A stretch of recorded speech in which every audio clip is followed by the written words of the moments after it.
All right, here we go. All right, should be live right now. Excelente. We're on chapter 32.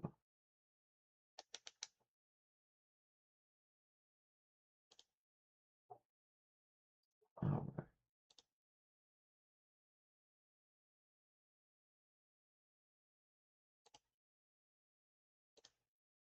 Hold on, hold on. Sorry, we're having some technical difficulties. One of these days we'll have a clean start to this. Here we go. All right, we're looking good. We're looking good. Okay, chapter 32. Jacob fears Yeshua. All right. Jacob went on his way, and the angels of God met him. And when Jacob saw them, he said, "This is God's camp." So he called the name of that place Mahanaim, which means two camps. And Jacob sent messengers before him to Yeshua his brother in the land of Seir, the country of Edom, instructing them, "Thus you shall say to my lord Yeshua, Thus says your servant Jacob, I have sojourned with Laban and stayed until now. I have oxen, donkeys, flocks, male servants and female servants. I have sent to tell my lord, in order that I may find favor in your sight." And the messengers returned to Jacob, saying, "We came to your brother Yeshua, and he is coming to meet you, and there are 400 men with him." Ah, 400, you say? Quite the welcome party. Then Jacob was greatly afraid and distressed. He divided the people who were with him, and the flocks and herds and camels into two camps, thinking, if Yeshua comes to the one camp and attacks it, then the camp that is left will escape. And Jacob said, "O God, my father Abraham, and God of my father Isaac, O Lord, who said to me, Return to your country and your kindred, that I may do you good. I am not worthy of the least of all deeds, of steadfast love and all the faithfulness that you have shown to your servant. Am I not worthy?" Yes, yes. It's like, am I not worthy of these things that you shown to your servant? For with only my staff I crossed this Jordan, and now I have become two camps. So maybe he's speaking of the Jordan River. So he has like one camp on one side of the river, one camp on the other. "Please deliver me from the hand of my brother, from the hand of Yeshua, for I fear him, that he may come and attack me, the mothers with the children. But you said, I surely do you good, and make your offering as the sand of the sea, which cannot be numbered for multitude." So he stayed there that night, and from what he had with him he took a present for his brother Yeshua. Un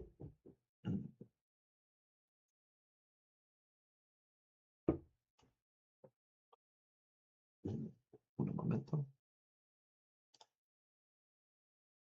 All right.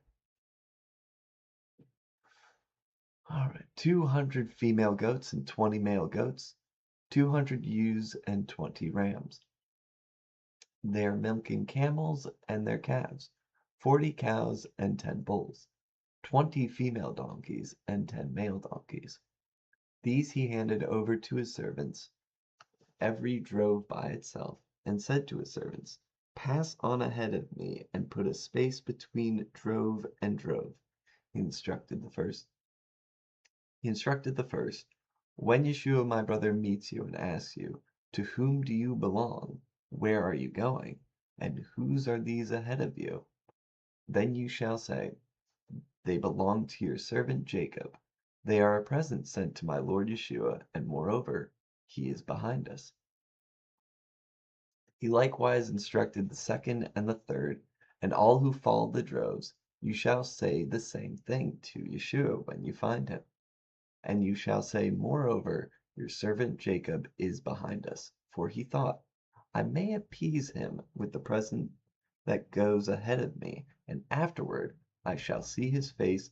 Perhaps he will accept me. So the present passed on ahead of him, and he himself stayed that night in the camp.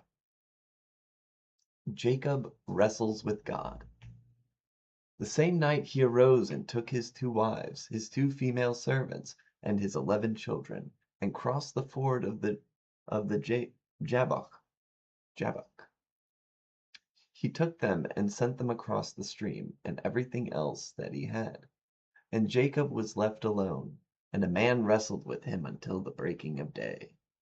When the man saw that he did not prevail against Jacob, he touched his hip socket, and Jacob's hip was put out of joint as he wrestled with him.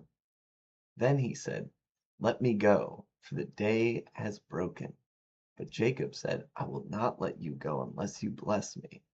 And he said to him, "What is your name?" And he said, "Jacob." Then he said, "Your name shall no longer be Jacob, but Israel, for you have striven with God and with men, and have prevailed." Then Jacob asked him, "Please tell me your name." But he said, "Why is it that you ask my name?" And there he blessed him. So Jacob called the name of the place Peniel. What does that mean? Peniel? The face of God. For I have seen God face to face, and yet my life has been delivered. The sun rose upon him as he passed Peniel. Peniel? Peniel? Peniel? Limping because of his hip.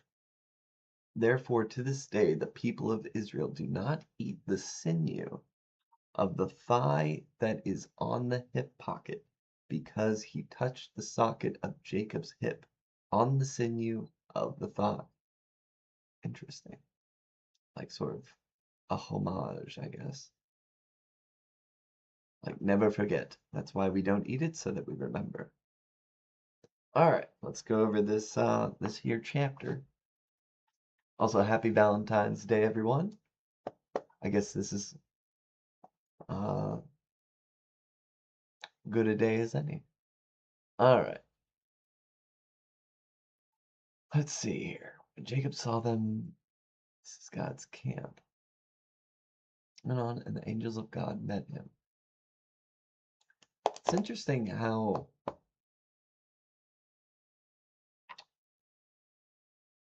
often in Genesis, like the angels will just kind of show up, just like, "Yo, what's up, bro? Just here to let you know, you're in good hands, a good sign." Like no conversation was recorded. It's not like they had like a specific message. He just saw them and was like, "This is God's camp. Like this is where we're gonna set camp because we see the angels." There you go. And again, in this way, this could be like a vision of angels. We're not sure. Sometimes they show up physically, sometimes they don't. Sometimes it's not clarified necessarily. So hard to say in what way the angels of God met him. All right.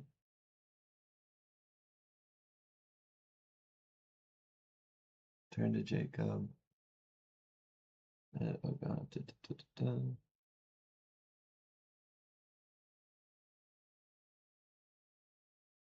So this is just basically Jacob beseeching God right here. And like, "Yo, I need your help.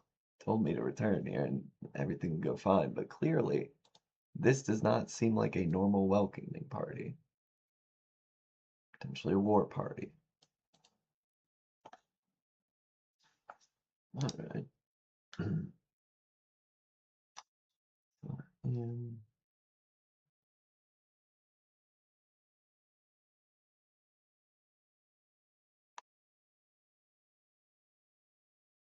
I do like this seems quite wise. Sending him just gift after gift after gift, like just slowly as he continues. Issue is going to be coming across these, you know, probably space them out by like maybe a mile or something, give them 20 minutes. All right, they left 20 minutes ago. Y'all go ahead. 20 minutes later. That way it's like sort of like boom. And he's like, okay. And then 20 minutes later he comes across it. They say the exact same thing. It's like, oh, okay. Wear him down with kindness. Um,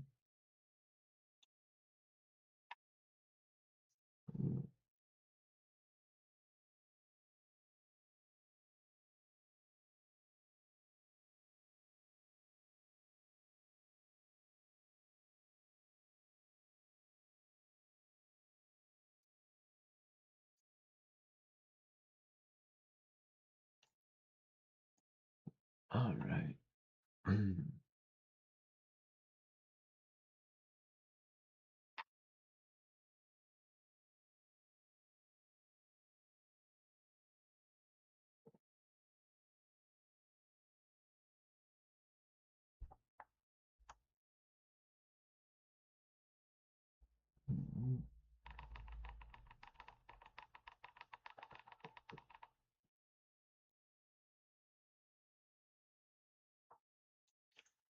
Let's see.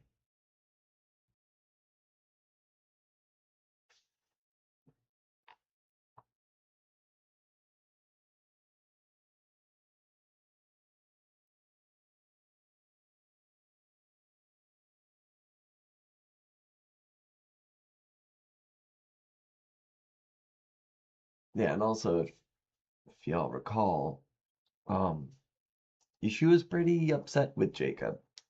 Um, due to the fact that Jacob kind of got his birthright and his blessing through some shady means. And Yeshua, last time we heard, was, well, at one point he was plotting or stewing on the idea of killing Jacob. Hence why Jacob got sent away. And this is, 20 years later, something like that. Yeah, maybe a little, maybe 21 or 22 years, but around there, around 20 years later from that point, supposedly.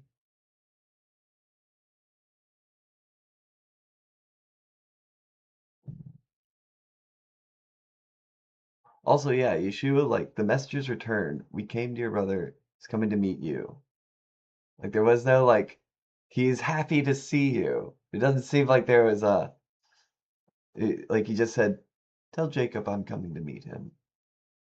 They're like, okay. And he's, like, gathering up, like, 400 dudes.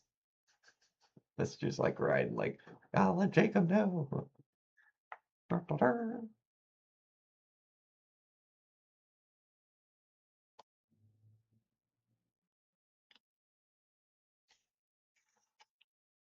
also impressive that Yeshua, at this point, 20 years later, is capable of having 400 men follow him. That's definitely that's impressive, considering he didn't get the birthright or the blessing, you know. But he was a mighty hunter, and he seemed quite charismatic. Before Jacob even left to go find himself a wife, Yeshua already had two wives already, and they're twins. They're the same age. So seems like he was probably a fairly charismatic kind of guy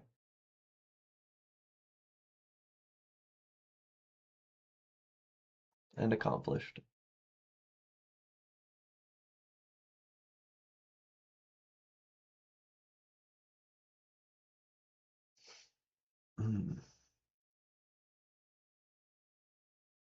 Now this is interesting. Jacob wrestles with God. Um,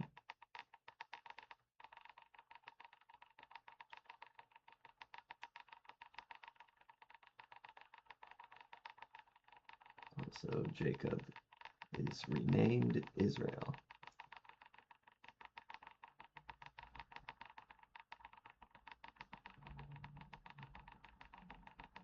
Thus for they shall be known as Israelis.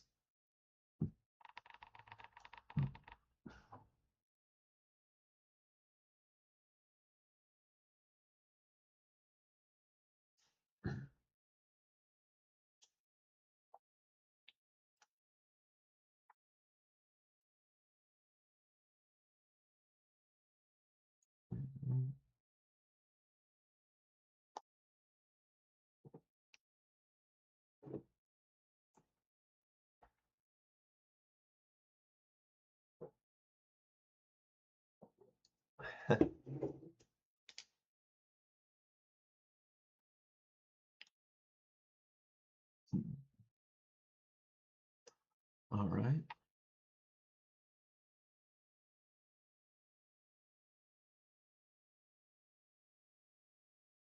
Touched his hip socket.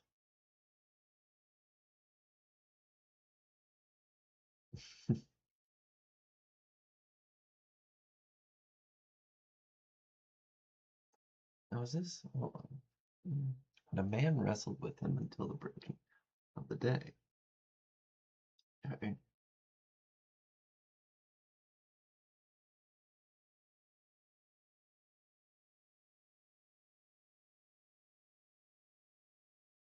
Hmm. Could this have been one of the angels? Again, we don't know if they were there like in a vision or physically. They could have been there physically, and potentially they were just like kind of there and but then, obviously title, wrestled with God. Um, you know, this does come off a bit more.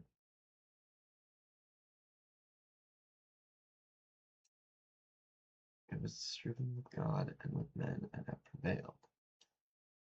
Israel means strives with God or God strives.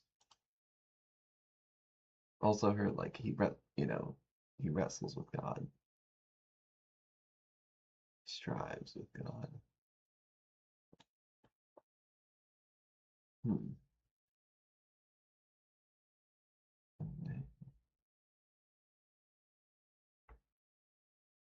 mean Jacob, Israel. It's interesting they didn't like after that, like once Abram was renamed Abraham, it just used Abraham as his proper name.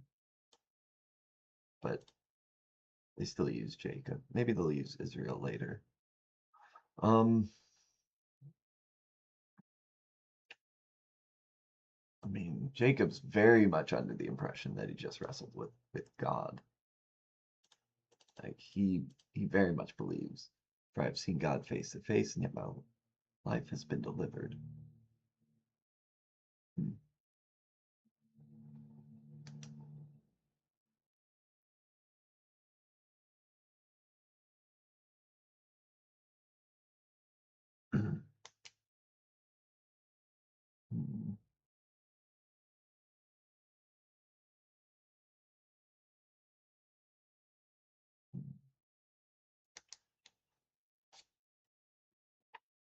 All right.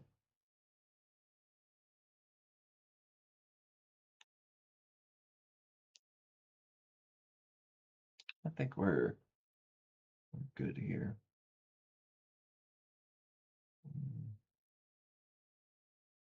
Hmm.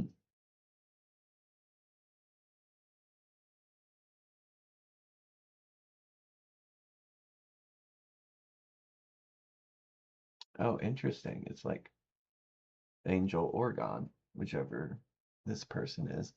Let me go, for the day has broken. And he's like, I will not let you go unless you bless me. Like,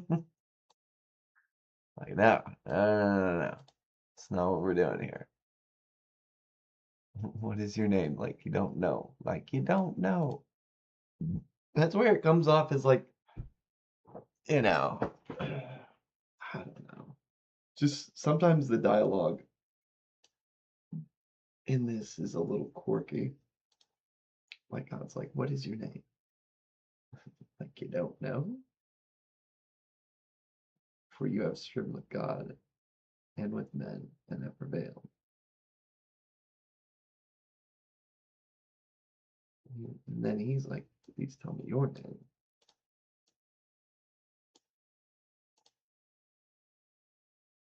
Yeah, the dialogue is a little interesting.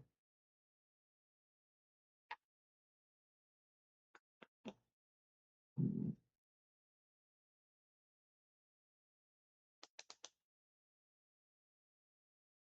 Mm,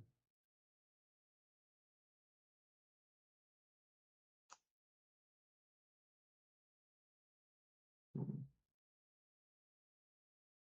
All right.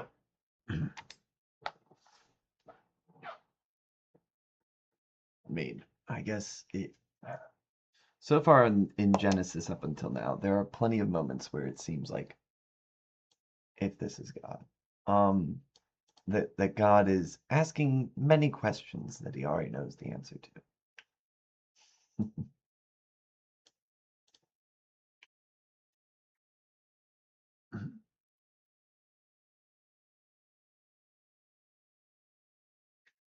All right.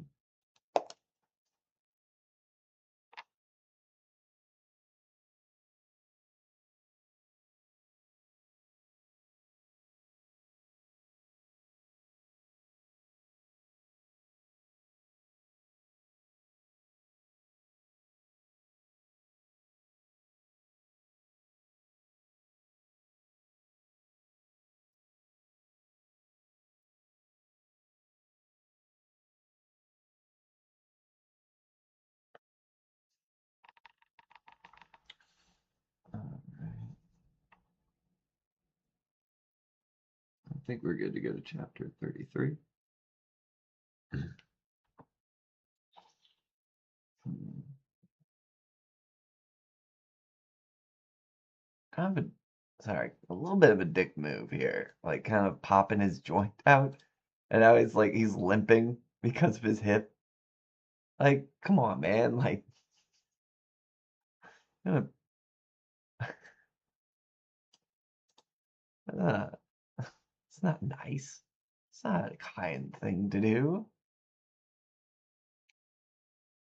Unless it healed up. Maybe it healed up later in life. Maybe it was just like a temporary, it was just put out of its joint. He can pop it back in.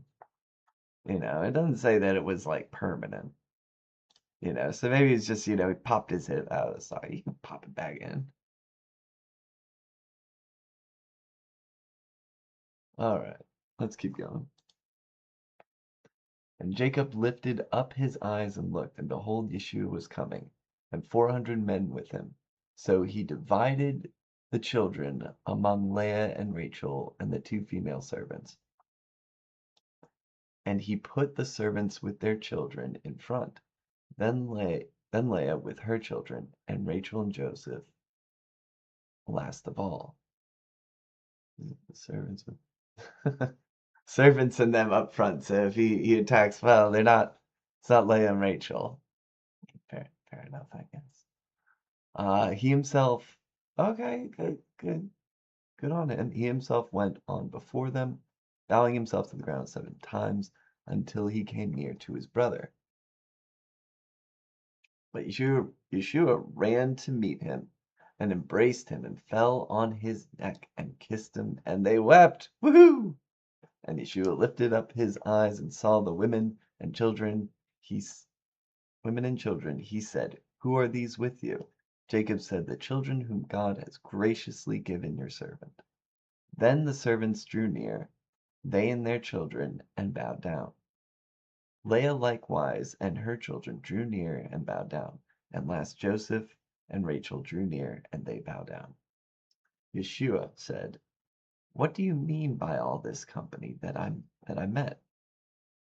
Jacob answered, "To find favor in the sight of my Lord." But Yeshua said, "I have enough, my brother. Keep what you have for yourself." Jacob said, "No, please, I have found favor in your sight. And if I have found favor in your sight, then accept my present from my hand. For I have seen your face, which is like seeing the face of God, and you have accepted me." Hmm, it's interesting. All right. "Please accept my blessing that is brought to you. because God has dealt graciously with me, and because I have enough. Thus he urged him, and he took it. Then Yeshua said, let us journey on our way, and I will go ahead of you.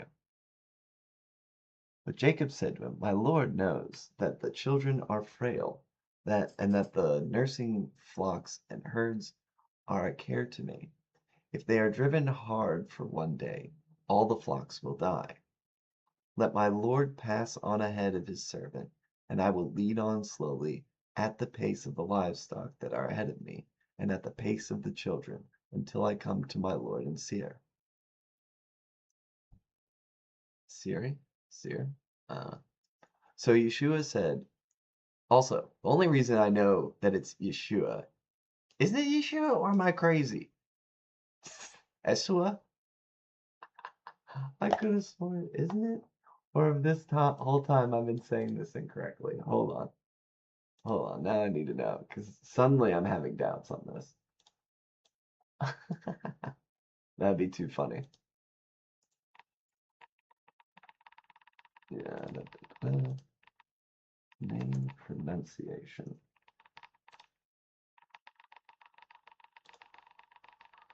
Esau. God darn it. Esau. Isn't Esau? Oh my gosh, I've been saying. Oh, that's too funny. Well, let's keep on rolling. Esau.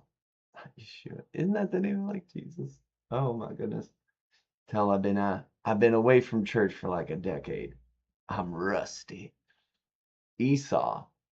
There we go. Oh, that's embarrassing. All right. Let's keep the ball rolling, my friend. Esau. That makes more sense. I don't know. All right. Esau. So Esau.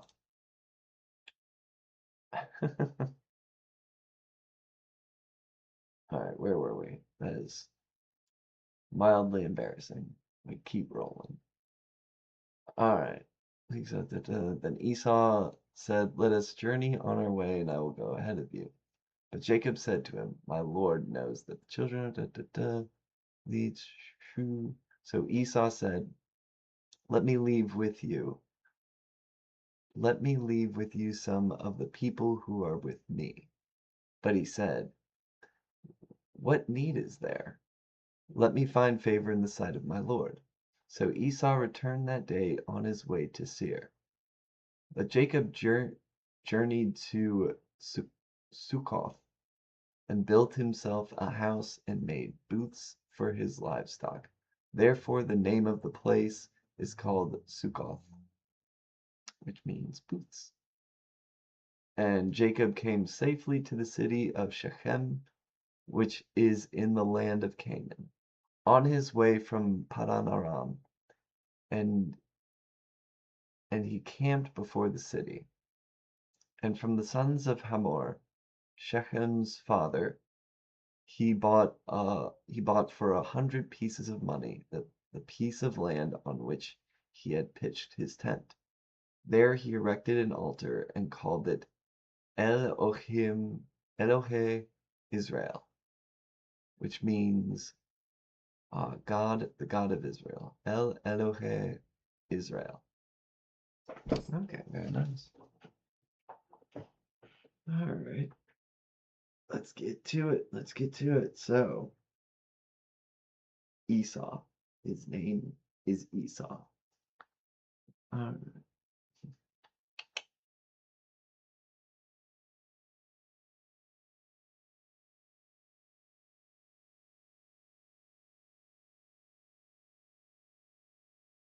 right. Wonder why 400 men? Maybe potentially, um,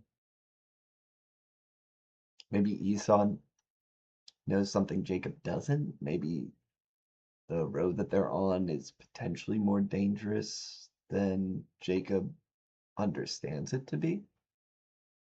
Um, you know, or maybe Esau got the report that Jacob has all these goods and livestock, this and that.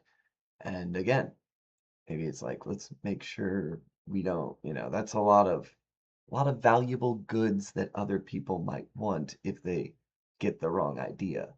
And Esau's like doing a show of force, potentially not just so Jacob knows he's capable of this.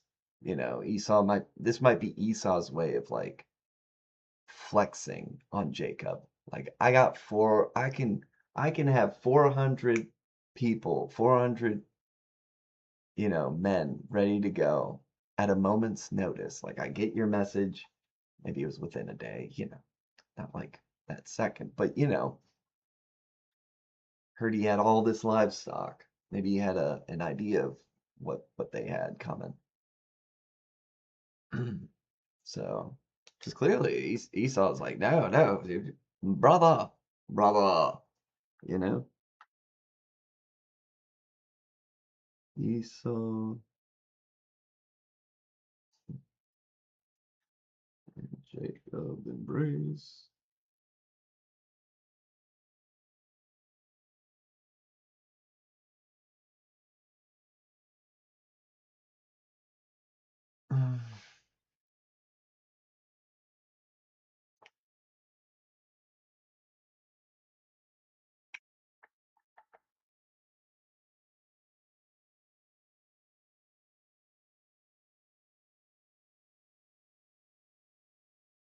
Yeah, so Esau, he's like, I have enough, my brother. Like in the past 20 years, Esau has done well for himself, you know, just as sort of the ability to, again, have 400 men at the ready with him.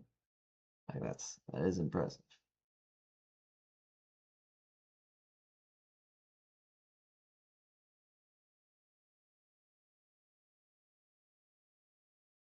Mhm.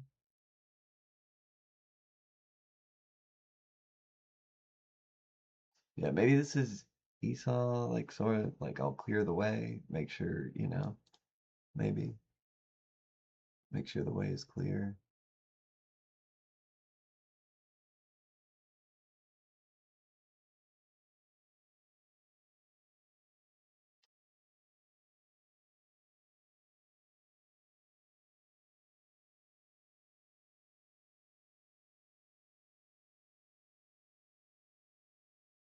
Hmm.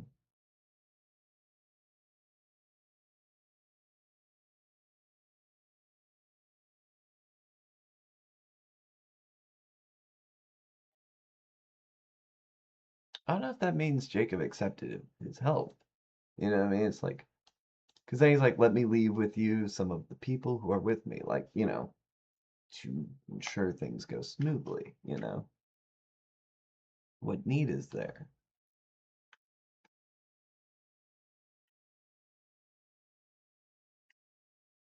So I think that's him saying, no, no, no, no, we're fine. We're just gonna go, we're gonna mosey.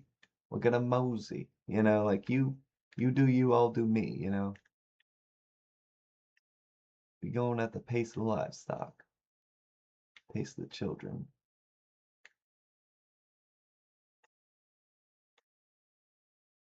All right.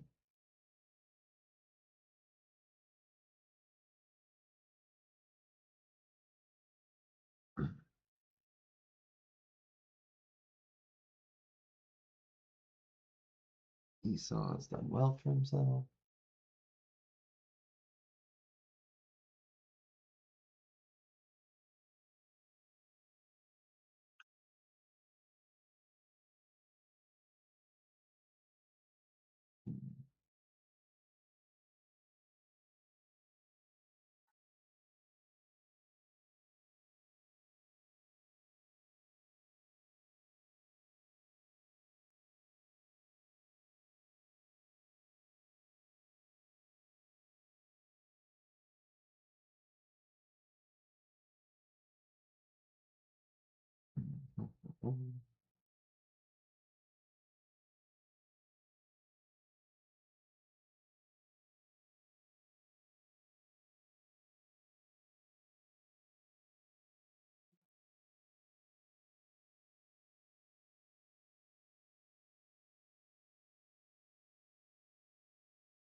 Ch32's call.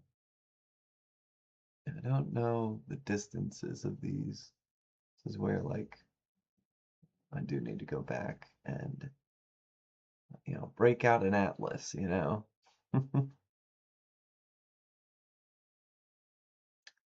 This is Shechem, which is in land of Canaan, on his way from Padan Aram, city.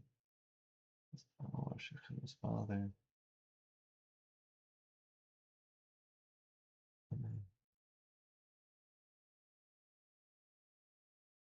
Okay, interesting. I don't really have, like, TBH. I don't really got much, what's the takeaway? Esau and Jacob embrace. Esau's done well for himself. This is kind of just, okay, all right. This is good to go. All right, let's keep on rolling. Yeah, just it's kind of informative for the most part.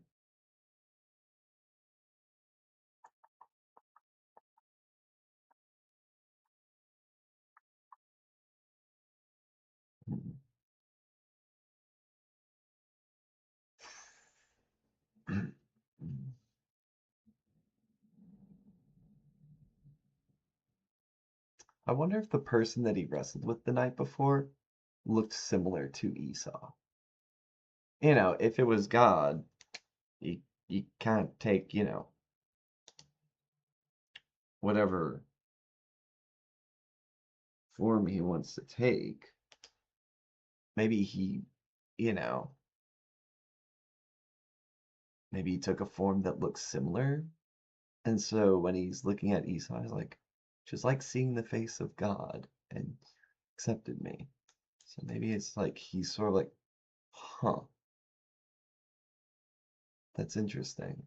The man that I wrestled with last night, who I'm like pretty sure was God, looked a lot like you. Maybe there's something to that. I'll throw it in as a curiosity. Nothing really definitive with it, just a curiosity.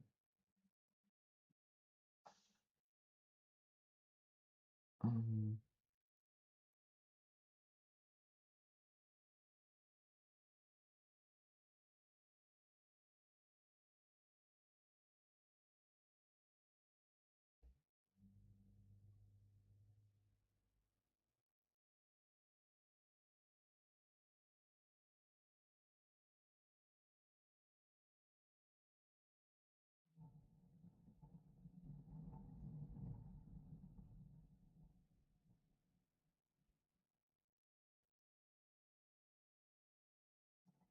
hmm. One other thing, to make note is how Rachel and Joseph are last of all, which might mean Joseph is maybe like needs to be carried, maybe, or the fact that Joseph is, look, spoiler alert, if this is the Joseph that I believe it is, Joseph is a, extremely important um person to the story. So the fact that it was sort of like Joseph last of all, which I believe Joseph is the youngest, if I remember correctly from what we read. So maybe, Joseph last of all. Could be just throwing his name in there just because he is a prominent person further on in the story. So it's like, well, wasn't Joseph with Rachel, with the children? Ah, Joseph, last of all. Let us not forget about Joseph.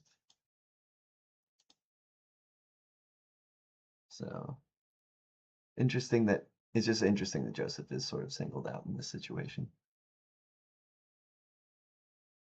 Hmm, why not?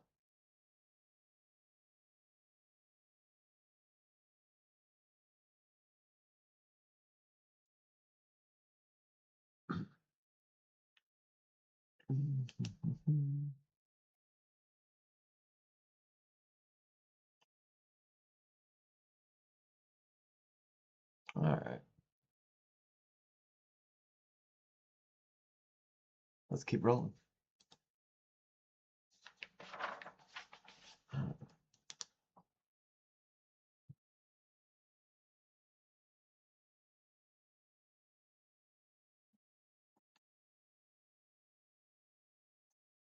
Alright.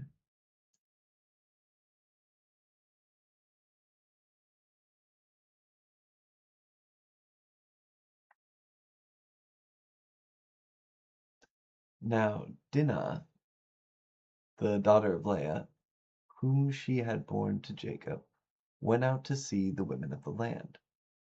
And when Shechem the son of Hamor, the Hivite, the prince of the land, saw her, he seized her and lay with her and humiliated her. Oh, hmm. Potentially first instance of extreme misconduct.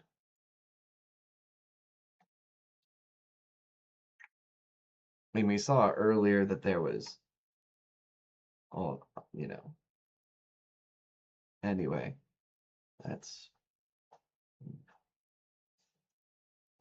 um, and his soul was drawn to Dinah, the daughter of Jacob. He loved the young woman and spoke tenderly to her. Uh, wait, what? Um, he seized her and lay with her and humiliated her. It was drawn. I love her. I speak tenderly of her. What do you? So Shechem, so Shechem spoke to his father Hamor, saying, "Get me this girl for my wife." Now Jacob heard that he had defiled his daughter Dinah, but his sons were with his livestock in the field, so Jacob held his peace until they came. And Hamor, the father of Shechem, went out to Jacob to speak with him.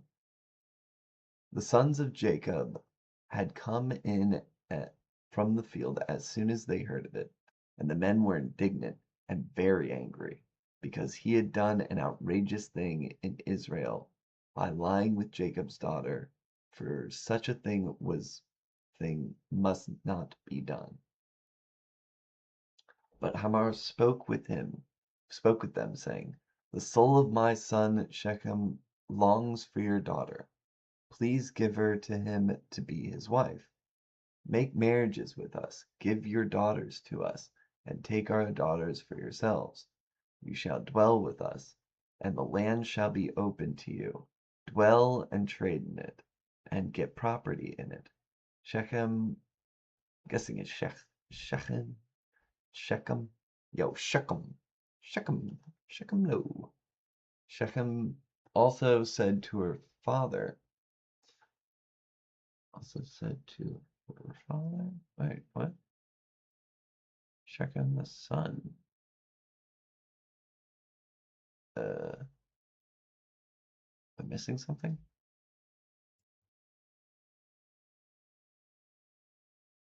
Spoke to his father. Is this a typo? This might just be a typo. Yeah. Hold on. I'm curious now. Let's go with the NIV.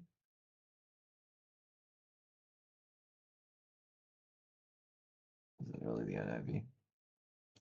Hold on. All right, King James will definitely. Oh, I have to click go. Lamau. Go. Is that a typo?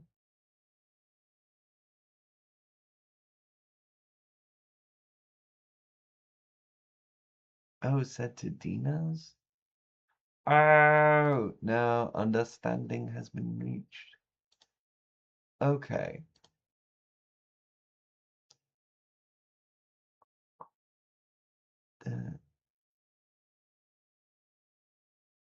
Shechem also said to Dinah's father and to her Dinah's brothers, "Let me find favor in you." Yeah, that's so easy. I know you guys like to be a bit more like verbatim, you know? Um, But yeah, this is like could have used a little bit of clarification, like her, or even in Blue Bible, like or the Blue Letter Bible, put like said to her, and then put like Dina's father or Dina's, you know what I mean? Some kind of clarification here, because it's like makes it feel like it's a typo, like it's supposed to be his, but it's not. All right, Shechem also said to her father and to her brothers, um, let me find favor in your eyes, and whatever you say to me, I will give. Ask me for as great a bride price and gift as you will, and I will give whatever you say to me. Only give me the young woman to be my wife. Sons of Jacob answered Shechem and his father Hamor deceitfully, because he had defiled their sister Dinah. They said to them, we cannot do this thing, to give our sister to one who is uncircumcised, for that would be a disgrace to us. Only on this condition will we agree with you, that you will become as we are by every male among you being circumcised. Then we will give our daughters to you. We will take your daughters to ourselves, and we will dwell with you and become one people. But if you will not listen to us and be circumcised, then we will take our daughter and we will be gone. Their words pleased Hamor, Hamor's son Shechem. And the young man did not delay to do the thing, because he delighted in Jacob's daughter. Now he was the most honored of all his father's house. So Hamor and his son Shechem came to the gate of their city and spoke to the men of their city, saying, these men are at peace with us. Let them dwell in the land and trade in it. For behold, the land is large enough for them. Let us take their daughters as wives, and let us give them our daughters. Only on this condition will the men agree to dwell with us, to become one people, when every male among us is circumcised, as they are circumcised. Will not their livestock, their property, and all their beasts be ours? Only let us agree with them, and they will dwell with us. And all who went out of the gate of his city, listened to Hamor and his son Shechem, and every male was circumcised, all who went out of the gate of his city. On the third day, when they were sore, two of the sons of Jacob, Simeon, yeah, that's gotta be Simeon, right? Yeah, because Simon only has one O. Simeon and Levi, Dinah's brothers, took their swords and came against the city while it felt secure, and killed all the males. Damn. You know, if it's as bad as I think it is, seized her, humiliated her, you know, especially back in those days, I can't blame them. I can't blame them. Not one single bit. They killed Hamor and his son Shechem with the sword and took Dinah out of Shechem's house and went away. The sons of Jacob came upon the slain and plundered, the city, because they had defiled their sister. They took their flocks and their herds, their donkeys, and whatever was in the city and in the field, all their wealth, all their little ones, and their wives, all that was in the houses, they captured and plundered. Then Jacob said to Simeon and Levi, you have brought trouble on me by making me stink to the inhabitants of the land, the Canaanites and the Perizzites. My numbers are few, and if they gather themselves against me and attack me, I shall be destroyed, both I and my household. But they said, should he treat our sister like a prostitute? Okay, I think that just confirms. Yeah.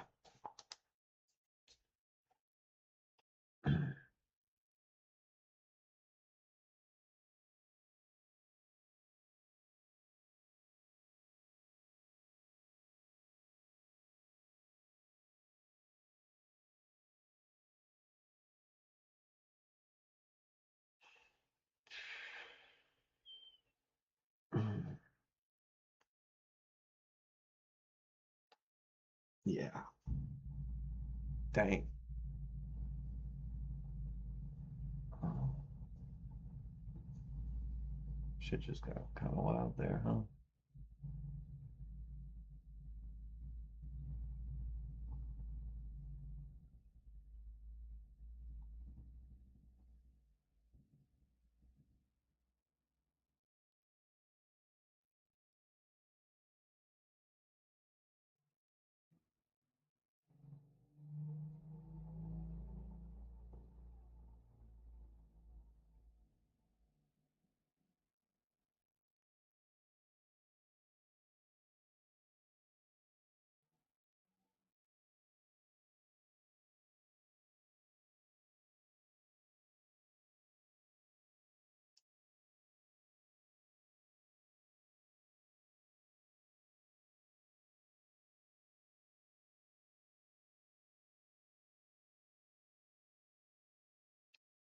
Strange how it throws this. He loved the young woman and spoke tenderly to her.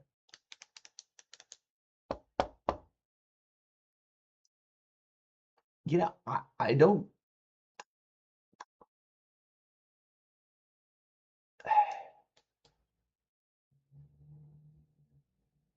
Uh, no. Um.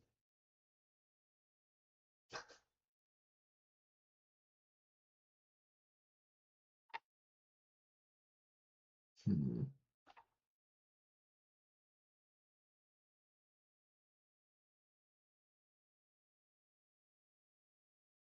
What's interesting is like it doesn't say Jacob answered. The sons of Jacob.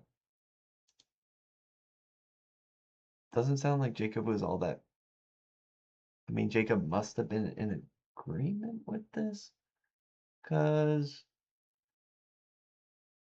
Jacob's kind of upset about the whole thing. So it doesn't look like Jacob um was planning this, you know,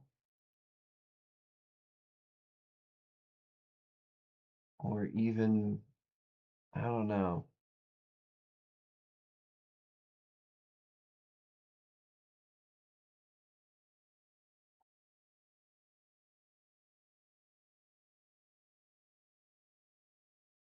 Hamor went out to speak with Jacob.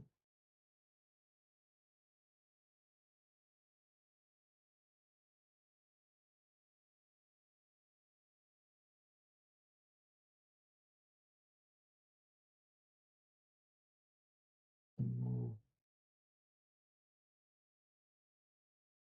yeah, this is one of those instances where I the text doesn't feel very clear on how this all really went down.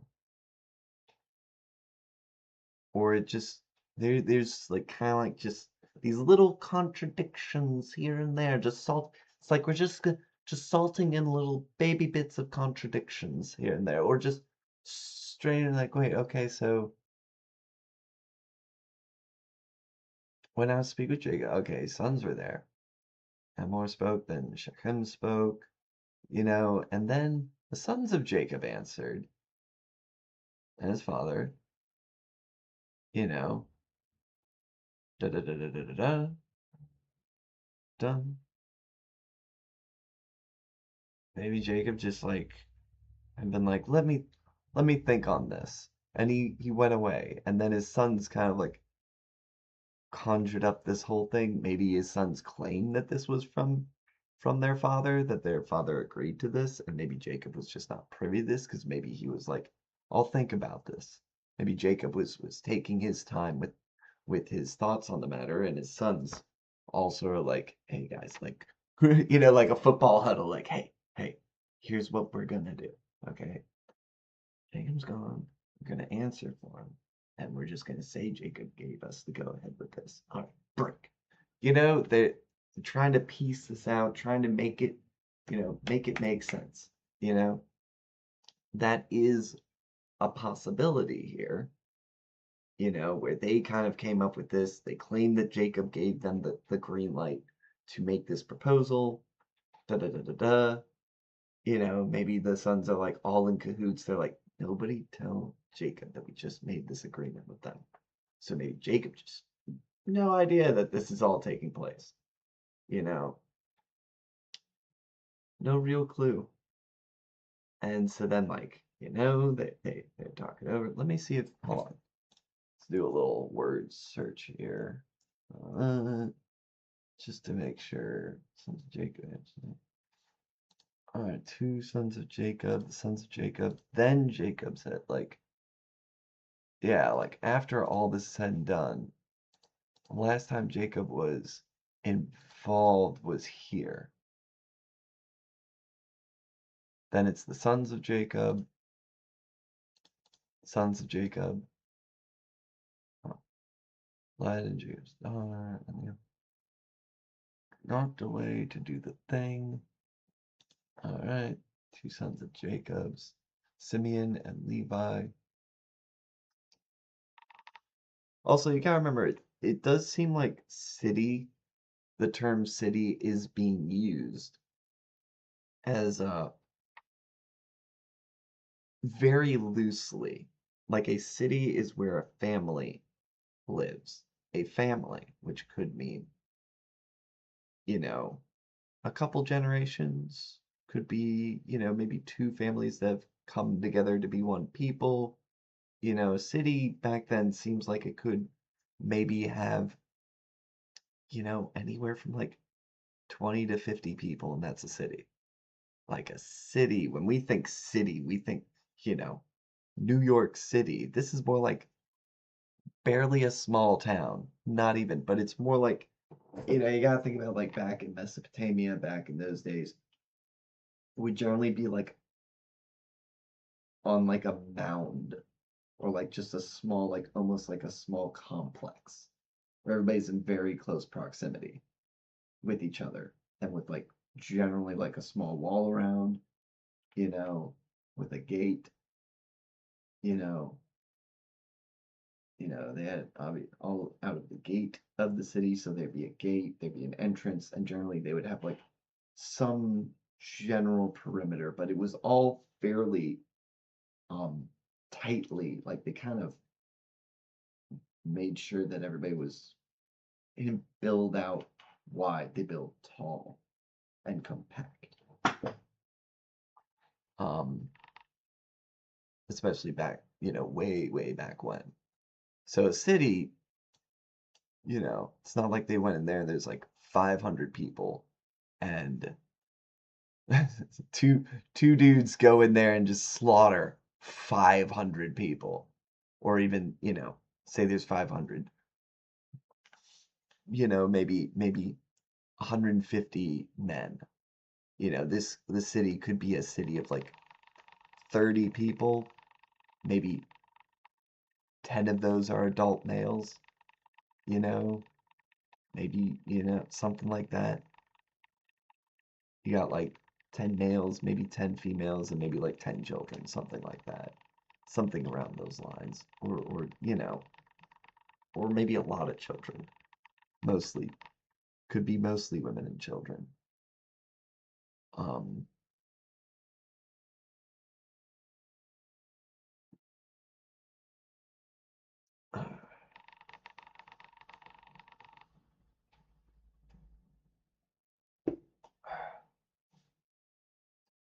so yeah, dang.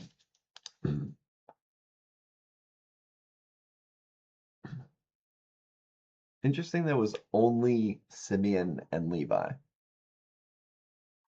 They're specifically Dina's brothers. I see. So the other brothers are like, look, if you want it, that's on y'all. Hmm.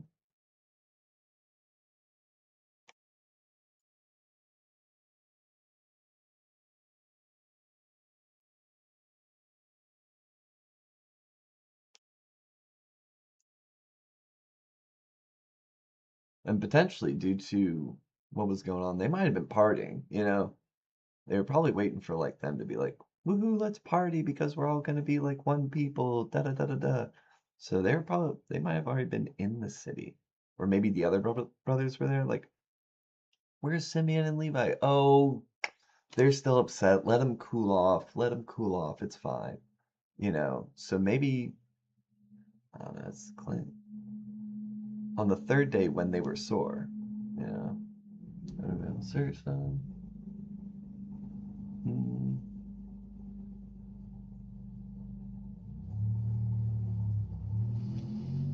Hmm.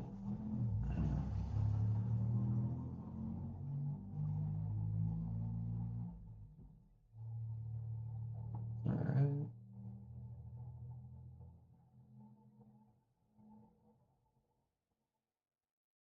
Yeah, well, it felt secure means like they all had their guard down. And who knows, maybe like after Simeon and Levi kind of took up arms, maybe their brothers joined in, who might have already been there. Maybe there was potentially some kind of celebration going on. Not sure. Or it just was Simeon and Levi just saying. It does seem like it says the sons of Jacob rather than Simeon and Levi made this deal. So it does sound like, you know, agreed to deceitfully do this.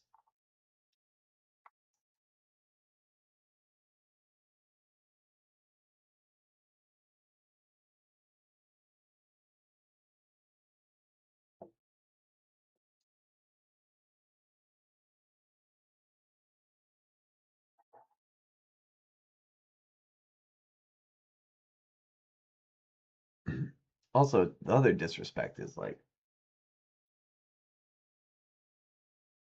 I mean,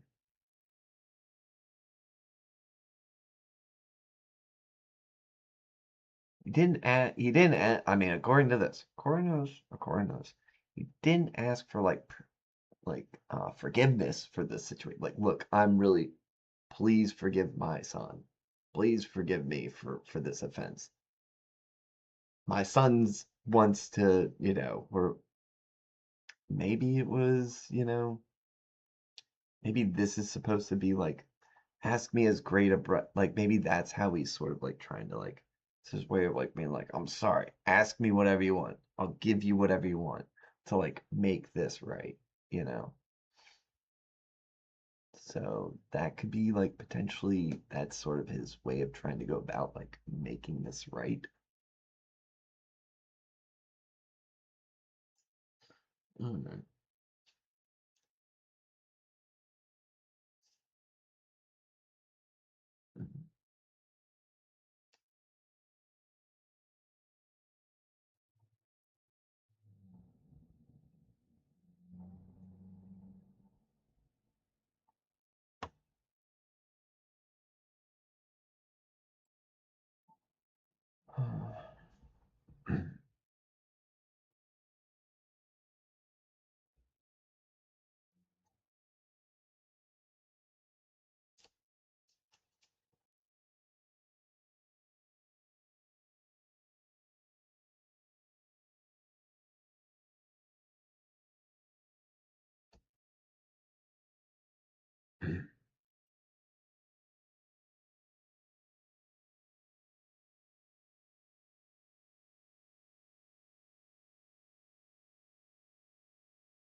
then potentially the reason Jacob's upset is he never agreed to any of this.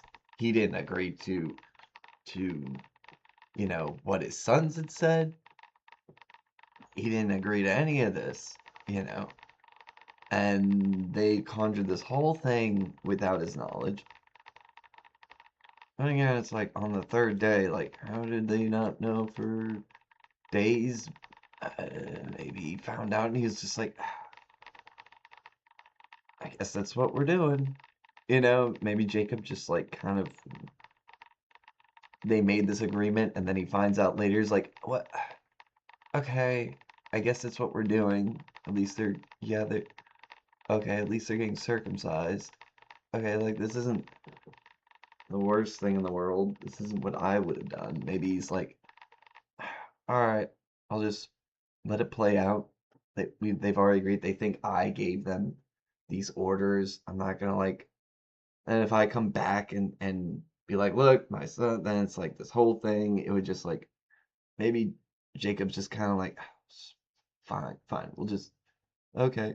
What? Like all of his daughters are getting married off, and Jacob's just gonna be like chill with this. So he's like, okay, well, thanks for marrying off all my daughters, and now all you guys will have wives. Yeah, y'all just did that uh, behind my back. Like, I don't know. This is just it's such a strange situation where to try to be like Jacob didn't was just chill about this, or maybe he just was like, what is the third by the third he just hasn't come up with a way to respond to this. There's only like he's like, what is going on here? How am I going to rectify this situation? So this is a complicated situation. Like all of his daughters just got married off, and all of his sons just got wives. Like he's like, maybe this. I mean, now I don't have to look for. I don't have to marry off each daughter. Maybe I could just roll with this. And all the sons have wives, so like kind of like, well, I mean that really simplifies things. So maybe Jacob's like, this wasn't really how I wanted this all to go down, but it's definitely simplifies things. Now I don't have to like find a partner for each single one of my children. So that's oh, it can be kind of a headache. Knock it all out. Okay. Not the way I wanted it to go down, but here we are. I mean, so the third day, maybe he's just sort of accepting the situation that is basically his sons have created um, in his name, essentially, is what I'm guessing. Well, maybe they didn't need Jacob's approval. Well, it is his daughters. I don't know if his sons can, like, if his sons have the authority. Sons, I don't know if they have the authority to marry off Jacob's, their sisters without Jacob's approval, or what have you. Obviously, they're doing it anyway. Apparently, they're doing it anyway without his approval. I mean, it doesn't seem like they're getting his approval because the plan wasn't for them. The whole point of the matter was to deceive them. But I don't know if Jacob knew that was, this. It's just a wild happening.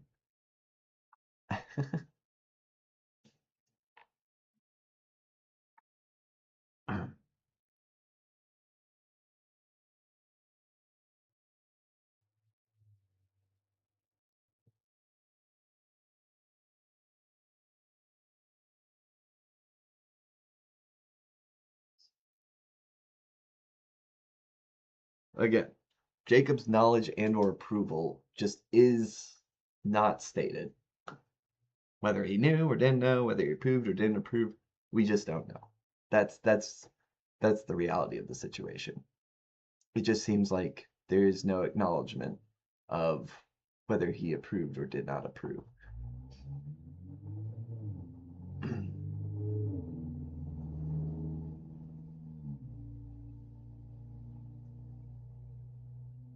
They killed him. The sons of Jacob came upon them. So it does look like maybe Simeon and Levi started this and then their brothers joined in.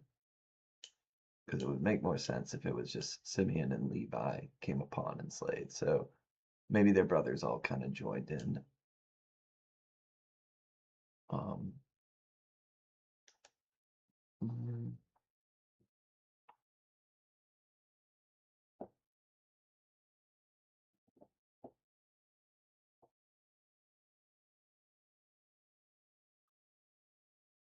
um,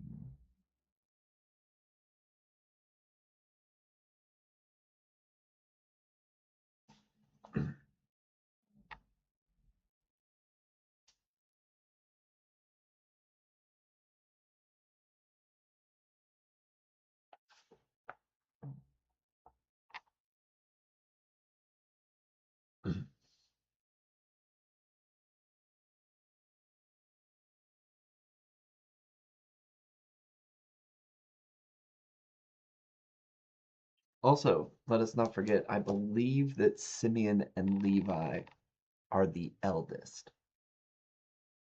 Because they are the sons of Leah, and Leah is the first one that was capable of the first one that gave birth to sons for Jacob. So I believe Simeon and Levi are the eldest. And maybe that's why they're also, it's sort of like they led the charge. Not only are they the brothers of Dinah, but also they are the eldest of Jacob's sons. And so it would make sense that they were the ones that, like, being the eldest conjured this plan, and the rest of their brothers followed suit and, you know, fell in line and joined in.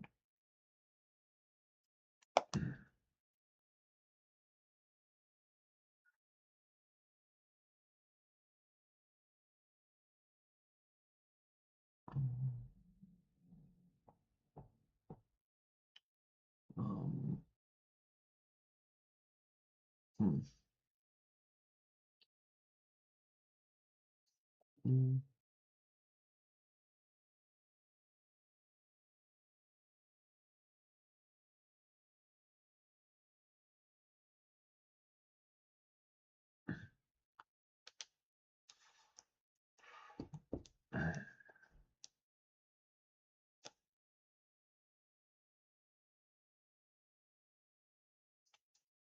All right, let's take I think we're good on here.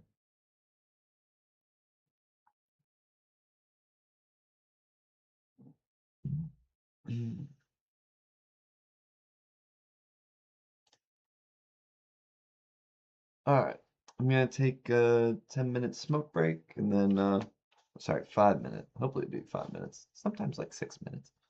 But anyway, I'm gonna have a cigarette and then we'll get right back to it. Starting with chapter 35.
Let's get back to it. I think we have that ticking sound back, don't we?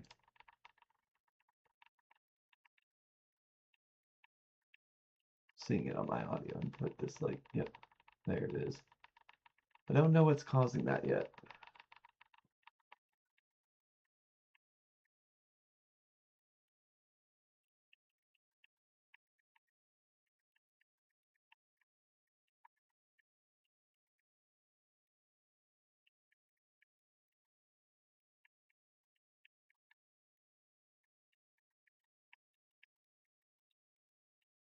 Hold on.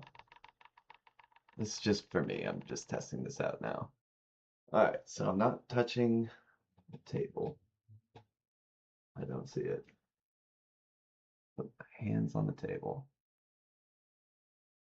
Maybe like this.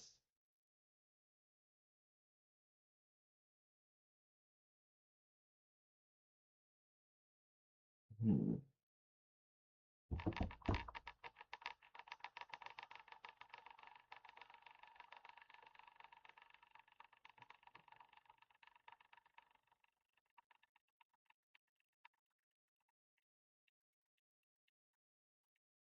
Hmm. Alright, so it's definitely due to the table. I just popped underneath the table and it just started making that noise.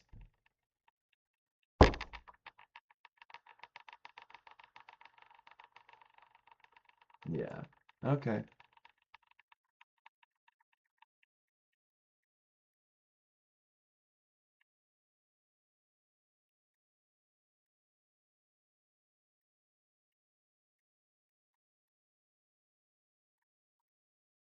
Hmm. It's probably causing the, because right now I'm using my webcam and which I need to get. I'm not coming out of this mic. Right now, OBS is not working with this mic for whatever reason. Something I need to fix for sure, so I just need to get a new microphone. Whether that be a boom mic or another headset that plugs in via USB, because right now mine goes in through the head jack, the mic jack, and OBS is just not picking it up. So, all right, at least I have figured out what is causing that ticking sound. Okay, well, unfortunate, but at least I know. It's unfortunate also because like I'm writing, so just leaning on the table might cause that. Yeah, that's annoying. That's annoying. The uh, can't be helped with right now, but getting a proper mic and not using my webcam mic will definitely fix the issue. All right.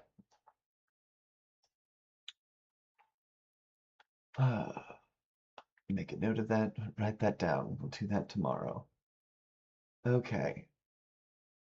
All right. Chapter 35.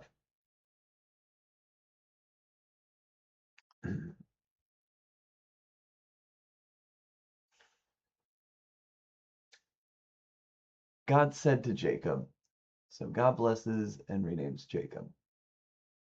Wait, you already renamed him. What are we doing? Is he give him a different name other than Israel? Um, once again, we get in Genesis like different instances. But let's read first before we come to that conclusion. Let's not be too presumptuous. Uh, God said to Jacob, "Arise, go up to Bethel and dwell there. Make an altar there to the God who appeared to you when you fled from your brother Esau." So Jacob said to his household and to all who were with him, "Put away the foreign gods that are among you, and purify yourselves, and change your garments." Put away the foreign gods. Oh, are those the gods that Rachel took from her father? Put away the foreign gods. So Rachel was very much, or it seems like we're connecting the dots here, that Rachel took the gods because she wanted to um uh, worship them or beseech them or what have you. Put away the foreign gods that are among you, and purify yourselves and change your garments. Then let us arise and go up to Bethel, so that I may make there an altar to the God who answers me in the day of my distress, and has been with me wherever I go. So they gave so they gave to Jacob all the foreign gods that they had, and the rings that were in their ears. Jacob hid them underneath the terebinth tree that was near Shechem. It was the city that, wait, anyway. And as they journeyed, a terror from God fell upon the cities that were around them. So they, so that they did not pursue the sons of Jacob. I'm guessing in regards to what took place in the previous chapter. Terror fell from God, maybe disease, pestilence, I don't know. And Jacob came to Luz, that is Bethel, which is in the land of Canaan, he and all the people who were with him. And there he built an altar and called the place El Bethel, God of Bethel, because there God had revealed himself to him when he fled from his brother. Wait a minute. Okay, let's just keep going. And Deborah, Rebekah's nurse, died, and she was buried under an oak below Bethel. So he called its name Elon Behu, Oak of Weeping, sadness. God appeared to Jacob again and again when he came from Paddan Aram and blessed him. And God said to him, Your name is Jacob, your name is Jacob. No longer shall your name be called Jacob, but Israel shall be your name. So he called his name Israel. Okay, yeah. Once again, we're getting two instances of, two tales in which God is renaming Jacob. All right. God said to him, I am God Almighty. Be fruitful and multiply. A nation and a company of nations shall come from you, and kings shall come from your own body. The land that I gave to Abraham and Isaac, I will give to you, and I will give the land to your offspring after you. Then God went up from him in the place where he had spoken with him. And Jacob set up a pillar in the place where he had spoken with him, a pillar of stone. He poured out a drink offering on it and poured oil on it. So Jacob called the name of the place where God had spoken with him Bethel. Interesting. All right, let's keep on. The deaths of Rachel and Isaac. Then they journeyed from Bethel. When they were still some distance from Ephrath, Rachel went into labor, and she had hard labor. And when her labor was at its hardest, the midwife said to her, Do not fear, for you have another son. And as her soul was departing, for she was dying, she called his name Benoni. Son of my sorrow, or son of my strength. But his father called him Benjamin, son of the right hand. Benjamin. Benjamin. So Rachel died, and she was buried on the way to Ephrath, that is Bethlehem. Okay, so Bethlehem and Bethel are different places. All right. And Jacob set up a pillar over her tomb. It is the pillar of Rachel's tomb, which is there to this day. Israel journeyed on and pitched his tent beyond the Tower of Adar. While Israel lived in that land, Reuben went and lay with Bilhah, his father's concubine, and Israel heard of it. Now the sons of Jacob were 12. Okay, that's kind of a interesting. Reuben went and lay with his father's concubine. Very well. The sons of Leah, Reuben, Jacob's firstborn. Okay, so Reuben is Jacob's firstborn, not Simeon. And Simeon, Levi, Judah, Issachar, and Zebulun. The sons of Rachel, Joseph and Benjamin. The sons of Bilhah, Rachel's servant, Dan and Naphtali. The sons of Zilpah, Leah's servant, Gad and Asher. These were the sons of Jacob who were born to him in Paddan Aram. And Jacob came to his father Isaac at Mamre, or Kiriath Arba, that is Hebron, where Abraham and Isaac had sojourned.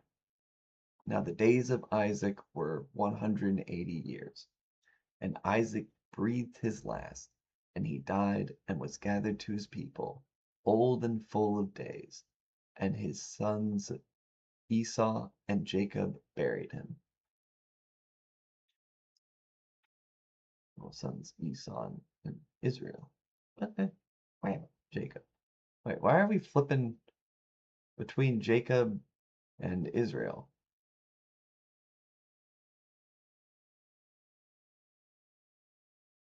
Interesting.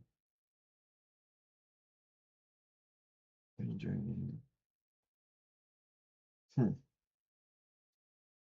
Don't know. Just a strange little line here. And Israel heard of it. Now the sons of Jacob, and we continue. We just continue. We just maybe this will be important like next chapter, but it's quirky that this is thrown in here. And we continue. And nothing else really connects to this statement right here yet. Maybe in the next chapter. Maybe this is just like a little foreshadowing. You know, keep the reader hooked. Wait, but I want to know about what happened with Reuben and Bilhah, his father's concubine. Well, hold on. We gotta talk first. First, we gotta talk about sons of Jacob were 12. Let us remember. Who is Reuben? Can anybody remember? Who's Reuben? Well, let's talk about the sons of Leah. Reuben, Jacob's firstborn. Now you know. It's a little way of wait, who's Reuben? Ah, well, let's talk about everyone. Let's not just talk about Reuben. Let's remind the class who Reuben is.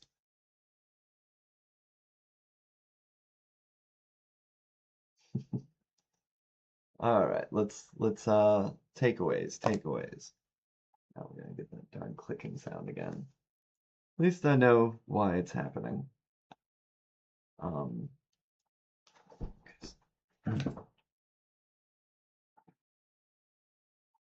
all right.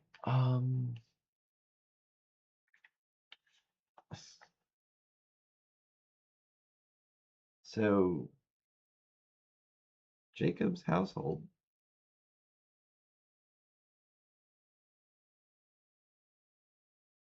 has foreign gods among like most likely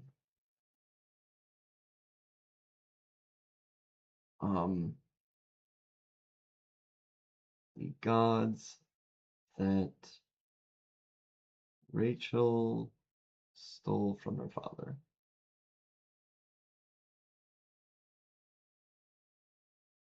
Interesting how that kind of crops up all the way now, because I think that was many chapters ago.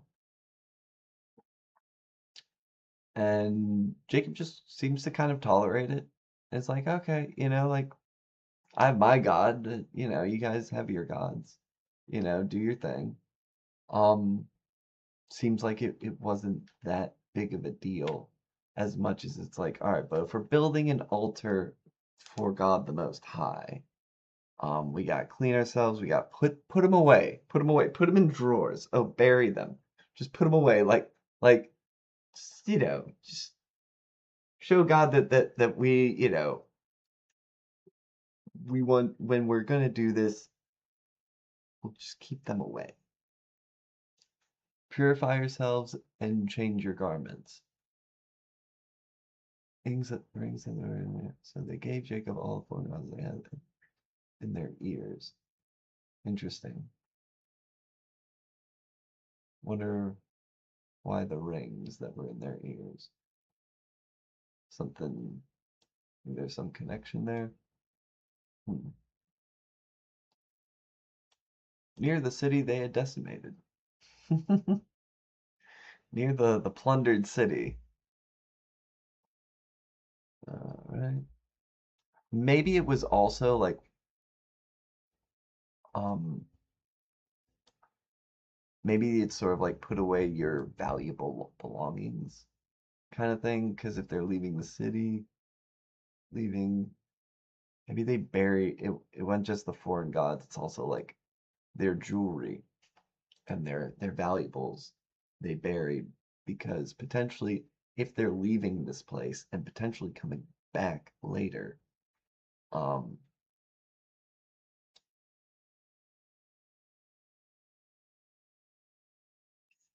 if somebody were to go there, they don't want to have all their valuables out, potentially.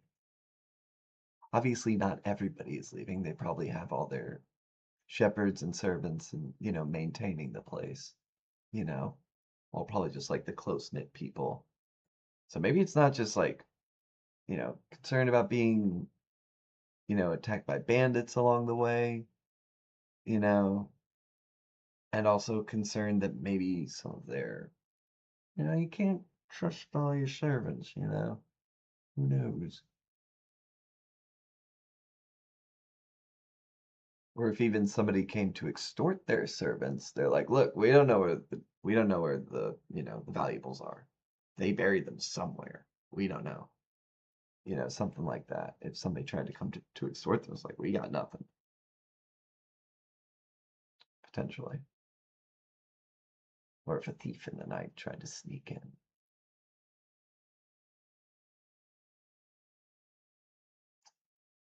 And now we have another story. So, second story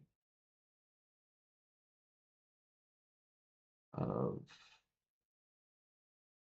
Jacob having his name changed.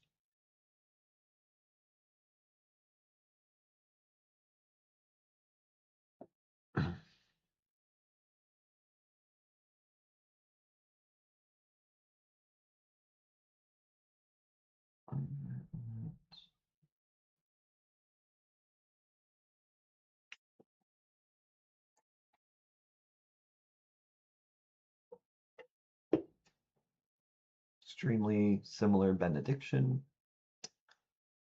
God reiterating what he's told his father and his father before him.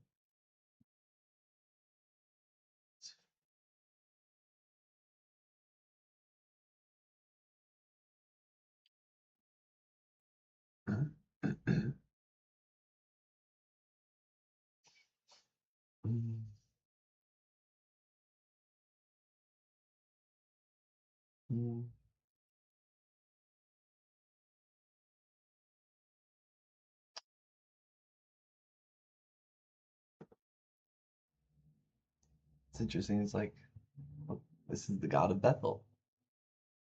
God of Bethel. Because this God clearly um, occupies this specific space.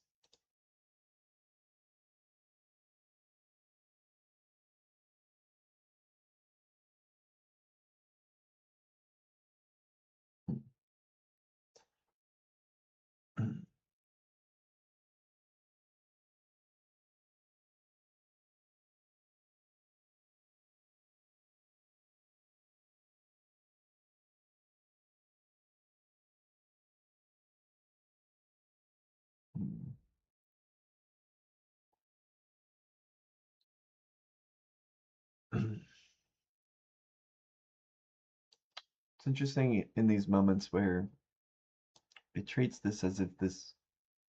So Jacob called the name of that place where God spoke.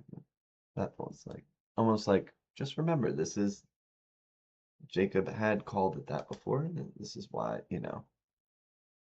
just a reminder of why, you know. Mm.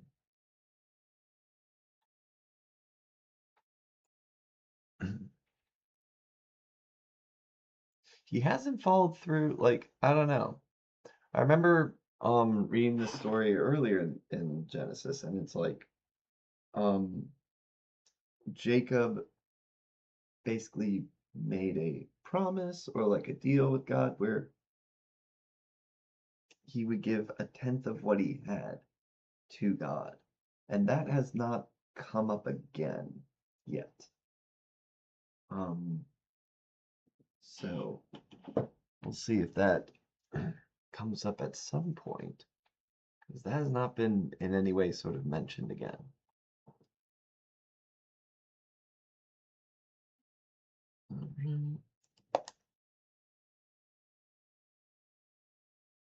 Rachel dies in childbirth.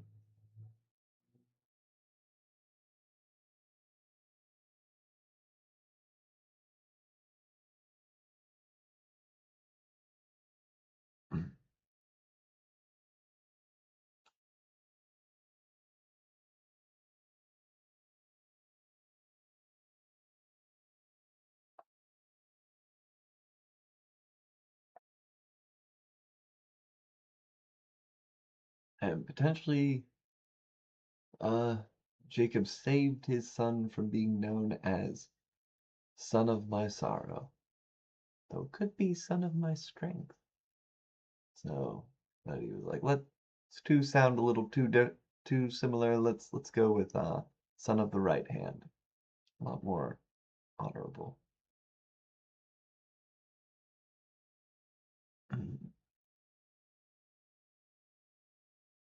What's interesting about with these statements like which is there to this day, because you gotta think if we're going with the biblical narrative, um, these are stories that were told um while the Israelites um are in Egypt.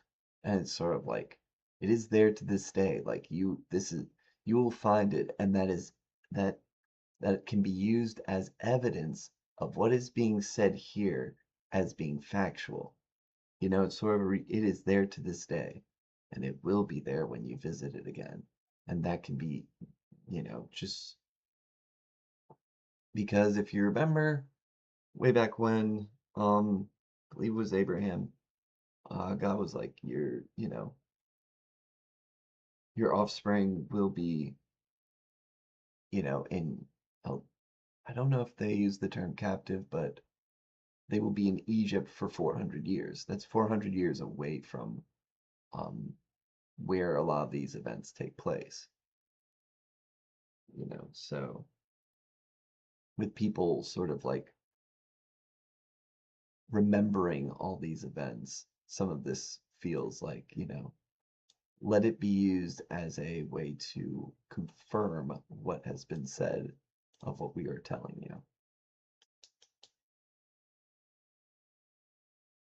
you.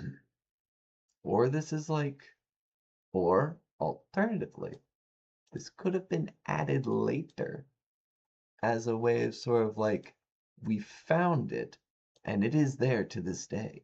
This could be an artifact of putting this after they have returned to um, Canaan and have found this location. And it's like, which is there to this day as like, hey, it is, that is possible as well.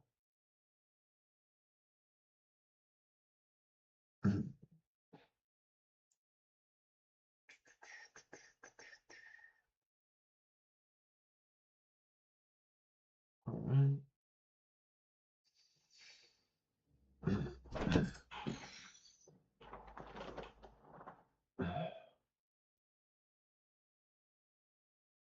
And then we have this funky switching between Jacob, Israel, Israel, and then and the sons of Jacob, and Israel heard it, sons of Jacob, Jacob's, da, da, da, he's Jacob.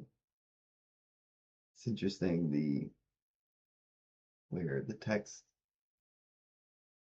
feels it can, due to these instances, it can feel a little piecemealish.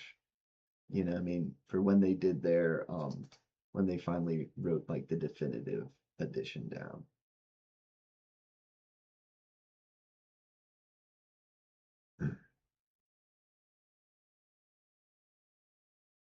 All right.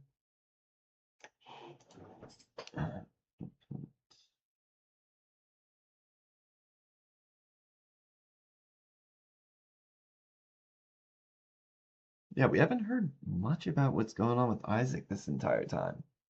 Like, what's he been up to? This entire time we've been following Jacob's story for quite some chapters now. Let's see.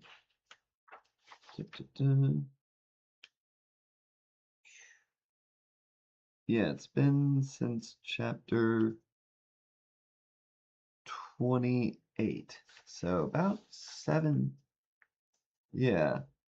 chapters now.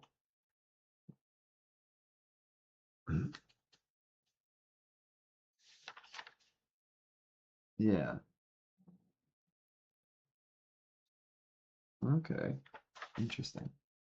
7 chapters without hearing anything about what's going on with Isaac. I wonder if we're gonna do like a little like rewind. Here's what's been happening with Isaac this whole time. All right.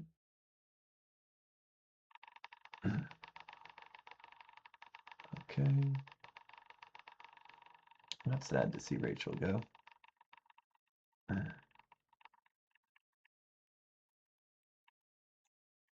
All right. Esau's descendants. Let's go.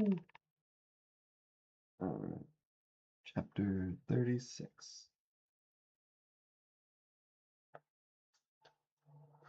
These are the generations of Esau, that is Edom. Esau, that's Edom. Okay. Esau took his wives from the Canaanites. Adah, the daughter of Elon the Hittite. Oh, goodness. Oh, ho, oh, Libamah, Oholibamah, the daughter of Anah, the daughter of Zibeon, the Hivite. Ah, the Hivites. And sorry, they killed some Hivites a couple chapters ago, like slaughtered some. So it's interesting that like Esau. Maybe that's sort of why it's included. Like interesting here. Evil daughter, the daughter of Anna, the daughter of Zibeon. So it kind of skips over maybe whoever her father was. Not that significant. What's significant here is that her grandfather is Zibeon the Hivite, and Basemath Hivite, and Basemath Ishmael's daughter, the sister of Zeboith. Ishmael's daughter, the sister Basemath. Ishmael's daughter, sister of Zeboith. Okay. And Ada bore to Esau Eliphaz, Basemath bore Reuel,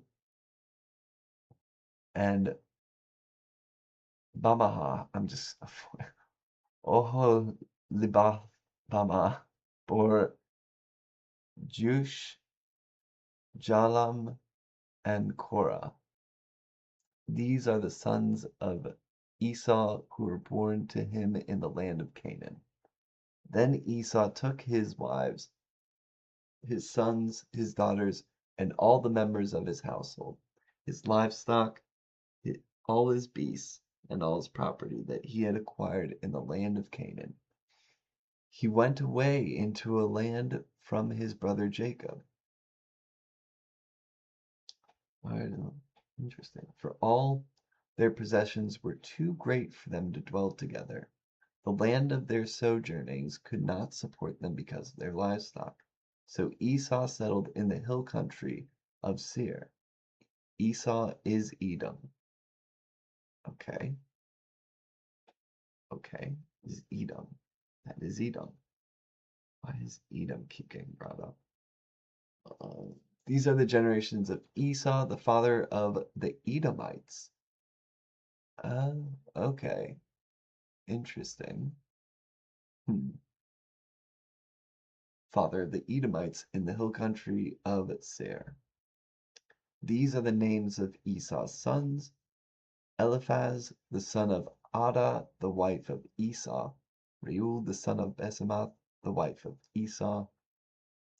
The sons of Eliphaz were Teman, Omar, Zepho, Gadam, and Kenaz.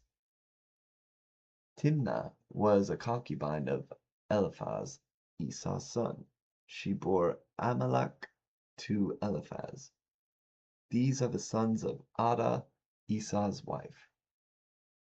These are the sons of Reuel: Nihath, Zerah, Shammah, and Mizah.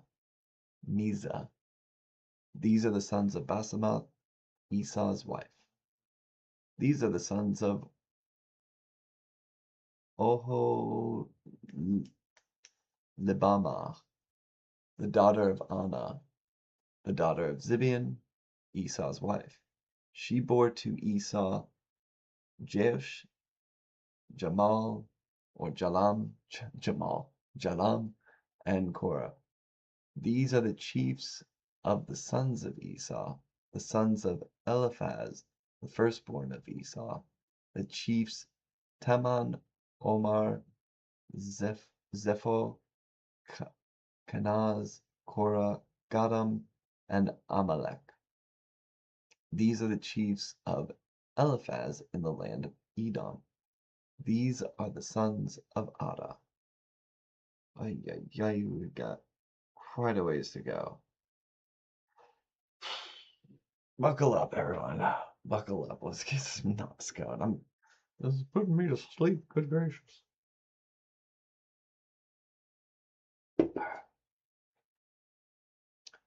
These are the sons of Reuel, Esau's sons. Jeez, didn't I just read this? I might just read this to myself. I don't know.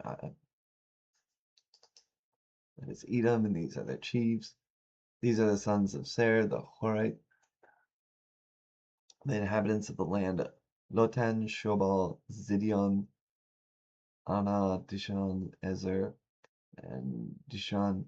These are the chiefs of the Horites, the sons of Zer, in the land of Edom. The sons of Lotan were Hori and Hamam, and Lotan's sister was Timna.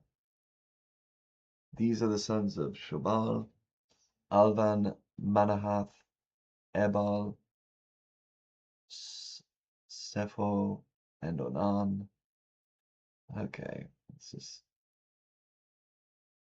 he is and Anah. He is the Anah who found the hot springs in the wilderness as he passed through the donkeys of Zibeon, his father. Okay. Children.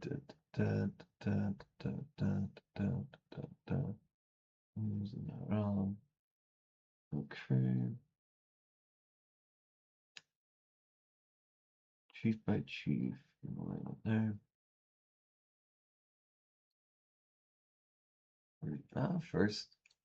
First instance of Israelites. Let's keep going before we. Alright, we're almost there. These are the kings who reigned in the land of Edom before any king reigned over the Israelites. Bela, the son of Beor, reigned in Edom. the name of his city being Dinhaba. Bela died, and Jobab, the son of Zerah of Bozrah, reigned in his place. Jobab died, and Husham, the land of the Temanites, reigned in his place. Husham died, and Hadad, the son of Badad, who defeated Midian in the country of Moab, reigned in his place, the name of his city being Avinth. Hadad died, and Samlah of Mazrekah reigned in his place. Samlah died, and Shaul of Rehoboth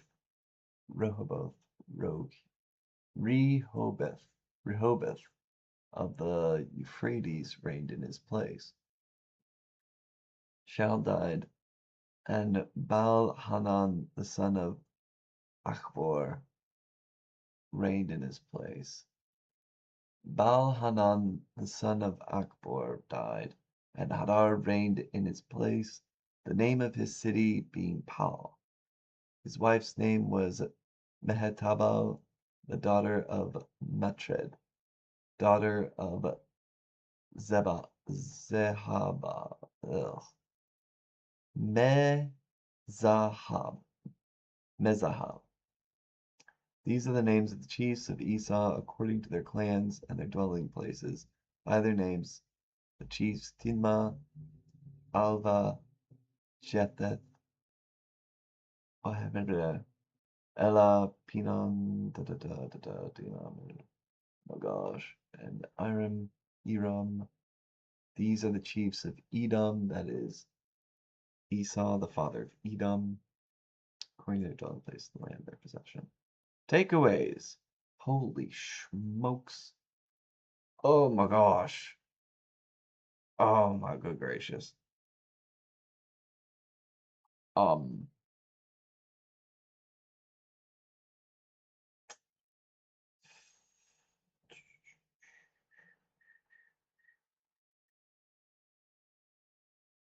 Went into a land away from his brother Jacob. Okay.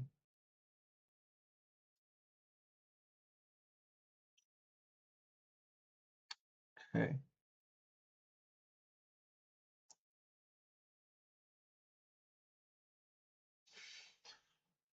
Well, first mention of Israelites.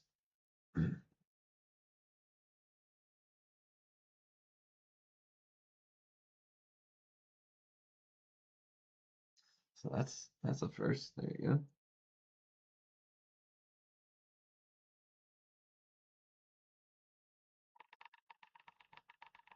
I don't.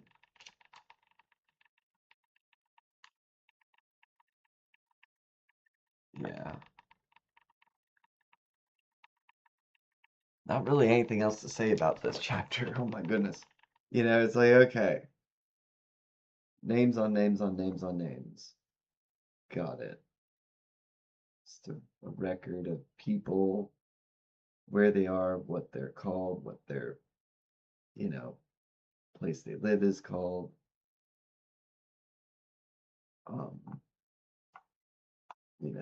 Very well. Very well. Okay. I don't have anything else to really say about this. Yeah. Good to go. Okay. All right, let's keep rolling. All right, chapter 37.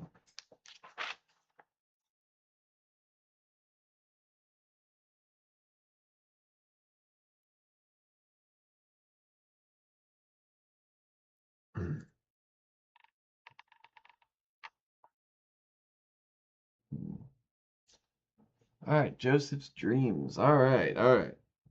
Thankfully, wasn't another really dry chapter. Oh my goodness. For any people who ever might watch this in the future and you're like Bible experts and what have you, that you're probably like, oh, trust me, he's got another thing coming. as far as dry chapters are concerned. Jacob lived in the land of his father's sojournings in the land of Canaan.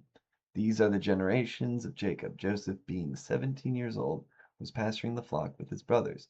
He was a boy with the sons of Bilhah and Zilpah, his father's wives. And Joseph brought a bad report of them to their father. Now Israel loved Joseph more than any other of his sons, because he was the son of his old age, and he made him a robe of many colors. Or potentially a robe with long sleeves. Uncertain. All right. He gave him a nice robe, okay? He gave him a nice robe. But when his brothers saw that their father loved him more than all his brothers, they hated him and could not speak peacefully to him. Now Joseph had a dream, and when he told it to his brothers, they hated him even more. He said to them, "Hear this dream that I have dreamed. Behold, we were binding sheaves in the field, and behold, my sheaf arose and stood upright, and behold, your sheaves gathered around it, and bowed down to my sheaf." What is a sheaf? His brothers said, "Are you indeed to reign over us? Are you indeed to rule over us?" You know, Joseph, there are certain things that you might want to like keep to yourself. You know?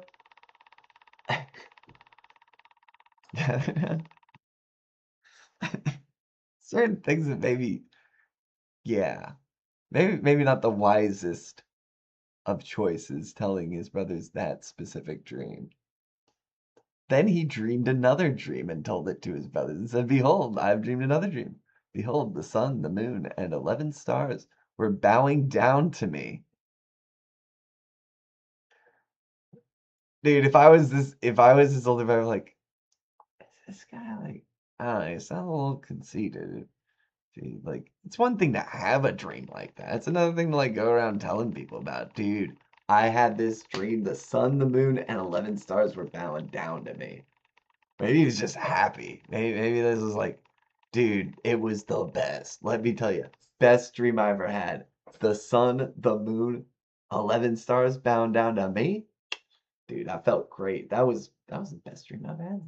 Like, I can't think of a better dream. Oh, man, that even trumped the dreams of like y'all sheaves bowing down to my sheaf.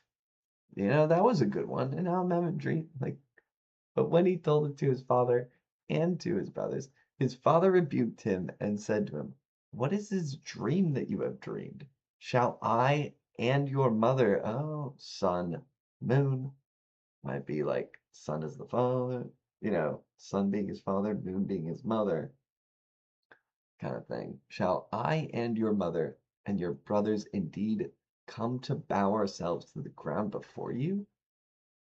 And his brothers were jealous of him, but his father kept the saying in mind. Like, hmm, hmm, interesting, fascinating.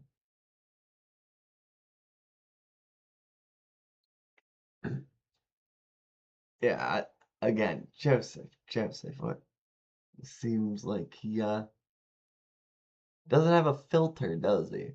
Maybe that's something about him. He's just a little honest Abe over here, without a filter. Or maybe he's just kind of like he's the baby. He's the baby of the family. He's just the baby, you know. All right. Joseph sold by his brothers. You know, like talking about some jealous brothers. Good gracious. He just had a dream. Like, okay, he's just weird. He's a weird dude. Like, and your father loves him, but he, you know, it's like, come on, guys. Now his brothers went to pasture their father's flock near Shechem, and and Israel said to Joseph, "Are not your brothers pasturing the flock at Shechem? Come, I will send you to them. And he said to him, Here I am. So he said to him, Go now, see if it is well with your brothers and with the flock, and bring me word. So he sent him from the valley of Hebron, and he came to Shechem. And a man found him wandering in the fields, and the man asked him, What are you seeking? I am seeking my brothers, he said. Tell me, please, where they are pasturing the flock. And the man said, They have gone away, for I heard them say, Let us go to Dothan. So Joseph went after his brothers and found them at Dothan. They saw him from afar, and before he came near to them, they conspired against him to kill him. They said to one another, Here comes this dreamer, this dreamer. Just a dreamer, man. Like, come on. I'm just a dreamer. Let me dream. Come now, let us kill him and throw him into one of the pits. Then we will say that a fierce animal has devoured him, and we will see what will become of his dreams. That's one way to kill his dreams. I mean, Lord. But when Reuben heard it, he rescued him out of their hands, saying, Let us not take his life. Well, at least Reuben, the eldest, has some sense. Right? Wait a minute. And Reuben said to them, Shed no blood. Throw him into this pit. We're in the wilderness. Okay. Maybe throw him throw him into this pit here in the wilderness, but do not lay a hand on him, that he might rescue him out of their hand to restore him to his father. Okay, that's very wordy. So when Joseph came to So when Joseph came to his brothers, they stripped him of his robe, the robe of many colors that he wore, and they took him and threw him into a pit. The pit was empty, there was no water in it. Then they sat down to eat. And looking up, they saw a caravan of Ishmaelites coming from Gilead. Ishmaelites, the people of Ishmael, which wouldn't. Right. Okay. Anyway. With their camels bearing gum, balm, myrrh, on their way to carry it down to Egypt. Then Judah said to his brothers, What profit is it if we kill our brother and conceal his blood? Come, let us sell him to the Ishmaelites, and let not our hand be upon him, for he is our brother, our own flesh. Let's sell him, boys. Let's make some money out of this situation. Then Midianite traders passed by, and they drew Joseph up and lifted him out of the pit and sold him to the Ishmaelites for 20 shekels of silver. They took Joseph to Egypt. Joseph's like, no, who are you? My brother's just sold. We don't know who this guy is. If they're actually Ishmaelites, there's like a loose connection there. That's kind of loose family ties. If they knew who Joseph was, do you think they would have gone through with it? I don't know. Maybe they've grown so far apart, maybe they don't care anymore, you know what I mean? Really. When Reuben returned to the pit and saw that Joseph was not in the pit, he tore his clothes. Wait, what? Reuben wasn't, so Reuben kind of went away, I guess? That he might rescue him out of his father. Oh, I think I get that now. All right, let's keep going. We can get back to it. I think I understand now. Reuben was he was conjuring other plans of how to use the situation.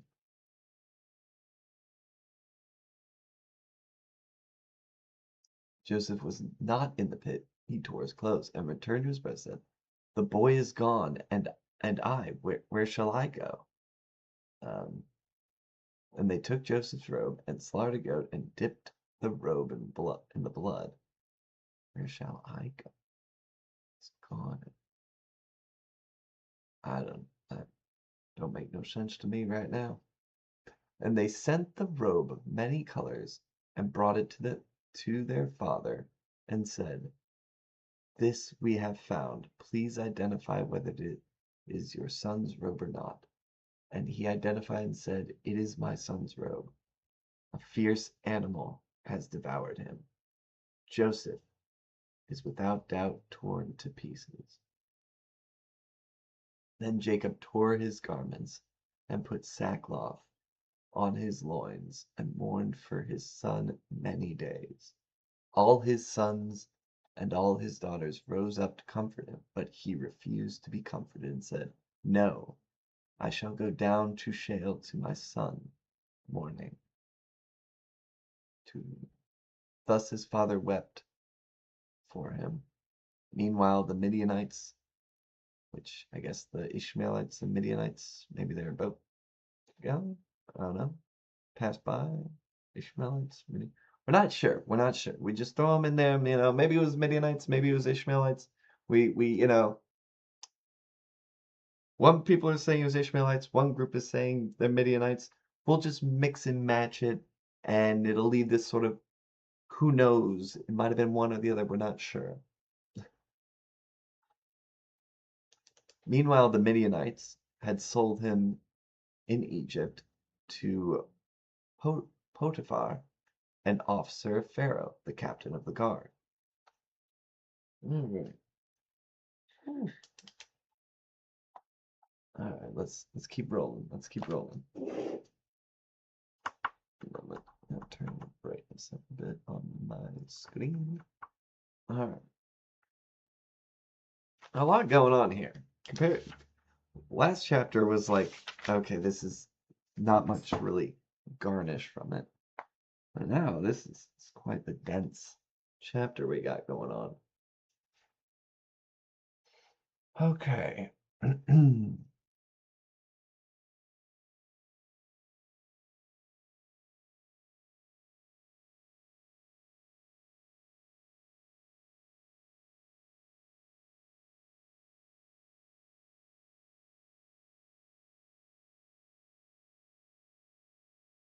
Is this Joseph basically saying he brought a bad report of them? Basically saying like they're bullying me or they're being bad shepherds. Like he was a boy with the sons of Bilhah and Zilpah, his father's wives, and Joseph brought a bad report of them. So he reported.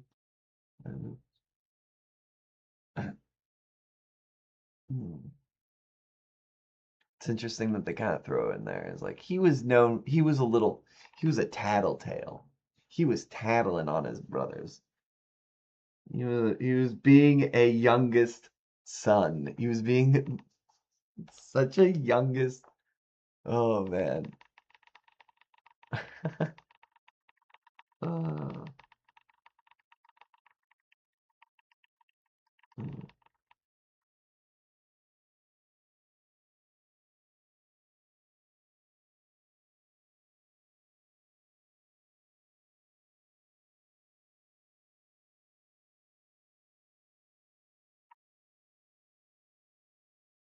All right. Joseph was the favorite.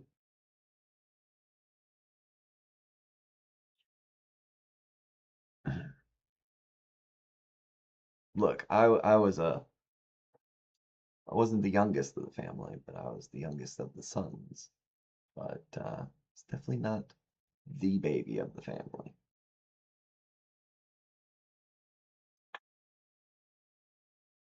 So, not exactly the same experience, but some similarities, certain things. Um,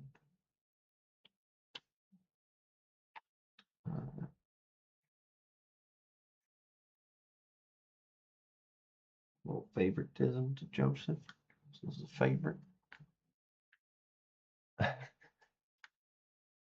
Although Joseph, yeah, he did, you know, maybe he was a little just didn't have the social awareness to keep certain things to himself. Maybe a little gifted,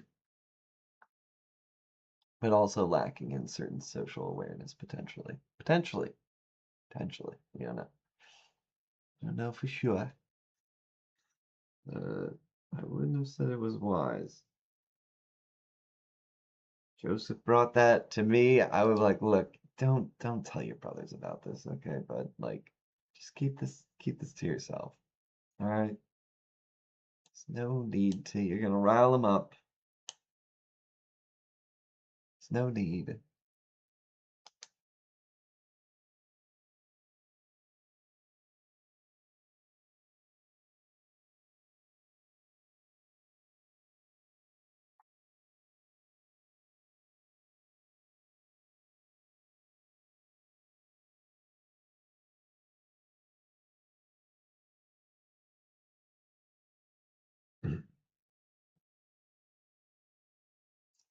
Foretold.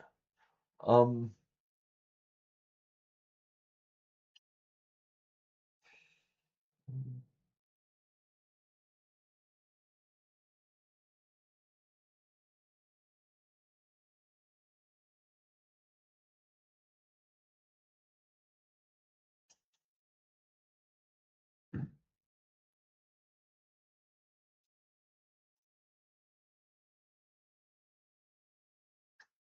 yeah, even Jacob slash Israel. Like, look, we got Israel, Jacob.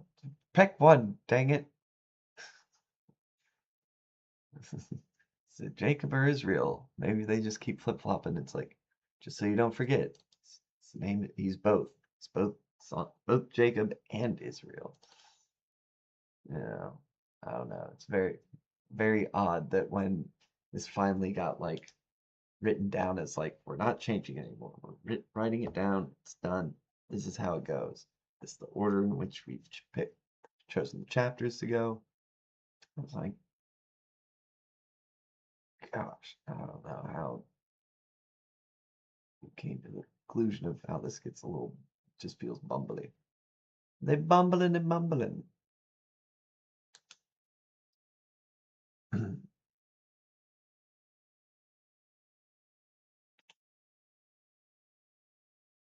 All right. Yeah.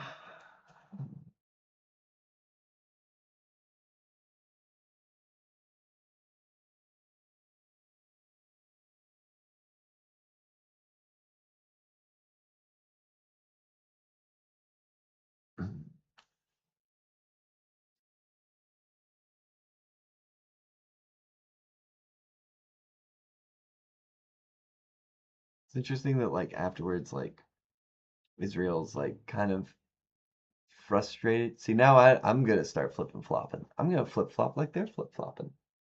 Sometimes I'll say Israel, sometimes I'll say Jacob. Keep you on your toes. Yeah, Israel was kind of like, you know, what is this dream that you have dreamed? Like, what do you come to bow ourselves to the ground before you? You know, like what is this? Because clearly, the one thing that Joseph,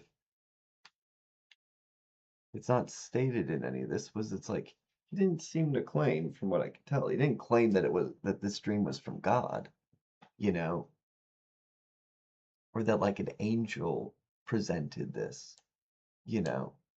There is no mentioning of that here. So I'm not saying that he like, it's more likely that he's being honest because it seems a little too honest actually. So it's almost like we can actually, because he's being too honest with people about the dreams that he's having in situations where it might be wise to like keep that to yourself. Um, it actually gives a little bit more like feeling that maybe this, there isn't more to this than what is being said. You know what I mean? That he wouldn't just then choose to like withhold certain information in the situation.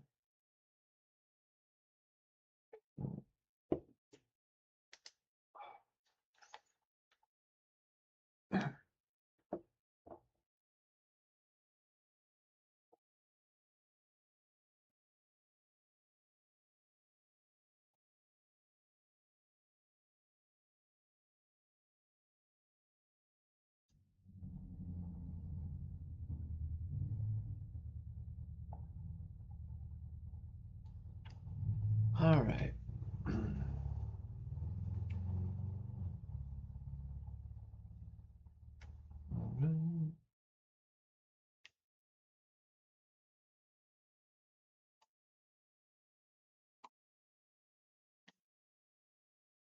Here's another like curiosity in the Bible in general.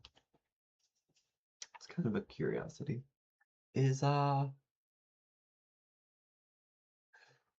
who says I'm gonna a man found him wandering.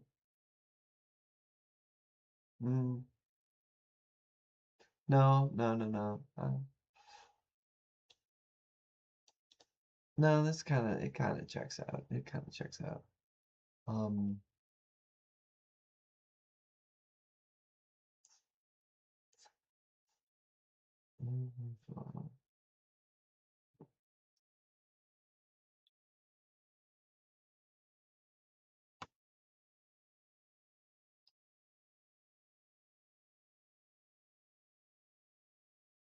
so Reuben was basically like he stopped them so that Reuben was gonna go back there later and rescue him out so that basically Joseph would like owe him a debt and or so that Reuben could be praised by his father like, look, I found him in this pit and in the wilderness he had fallen into this pit and I saved him from it.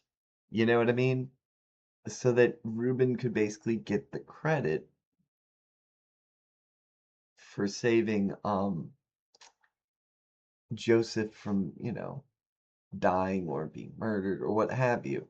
Kind of like so Reuben kind of conjured this plan to try to use it to his advantage to gain favor with his father and potentially to have Joseph in his debt, you know.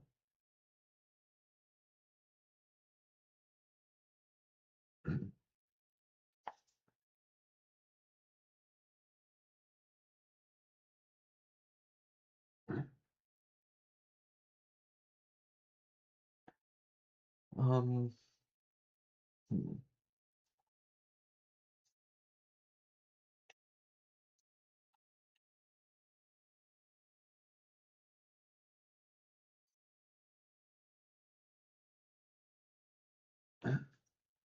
Hmm.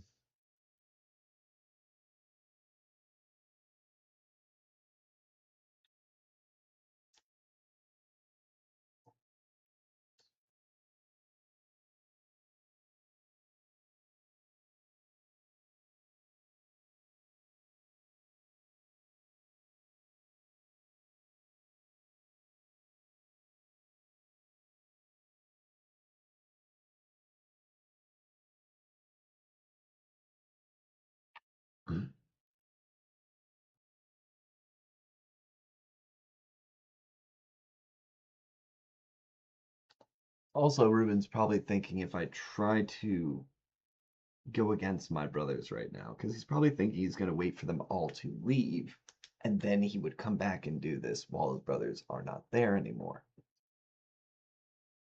Because if he tried to convince his brothers, like, you know, let's not kill him, or not just let's not kill him, but like um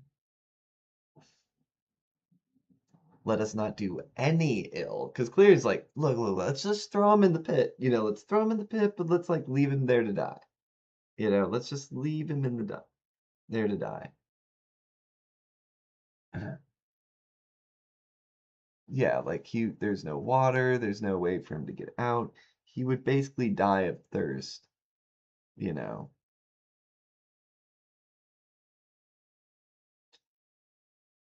What's interesting is then when Reuben returned to the pit, so they sat down to eat, and Judah said to his brothers, when Reuben returned, when did Reuben leave? Apparently he left at some point.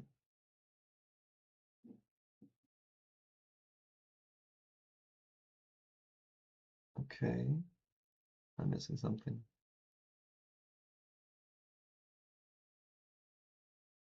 When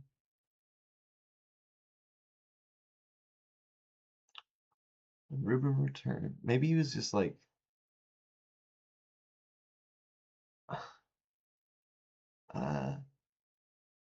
Ismail said, "The boy is gone, and where shall I go?" This is very strange.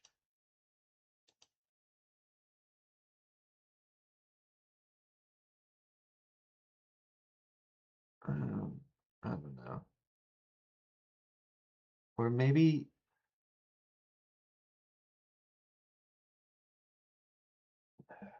I mean, there's a possibility that Reuben was trying to convince them all to go along with this scheme. But it doesn't say that they might rescue him. That he might rescue him out of their hand. Maybe Reuben was like, maybe he did go away to like, maybe get like some help. Maybe Reuben was planning on actually, like sort of maybe I got this a little not quite right. A little right, but not like fully correct. Obviously, this just theory crafting over here, okay, with what the text is giving me. Um, but the other possibility is that Reuben was actually like, kind of like, yeah, let's just throw him in the pit and don't lay a hand. And then he was gonna go get help to then maybe forcibly get his brother out of their hands. But he didn't tell him that because he told him that that was what he was going to do. But then it doesn't say Reuben returned to the pit. I mean, maybe much later he returned with other people, maybe, or he returned by himself to maybe try to like, I don't know. Hard to say. Hard to say. Because this right here, the boy is gone, and where shall I go? And then there's not, I, it just seems so out of place. Where shall I go? Where shall I go to find him? The boy is gone, and where shall I go to locate him, maybe? Maybe Reuben wasn't just giving up so easily. He was frustrated. He tore his clothes. He was upset, but he's like, wait, where shall I go? Where the boy is gone, but now that means where shall I go? Do I pursue him? Do I try to figure out where he's gone? Because clearly it looks like his brothers weren't around anymore. Everybody, just nobody was there. Because then they took Joseph's robes. Da, da, da, da. They sent the robe. Do, do, do, do, do. Identified. Okay.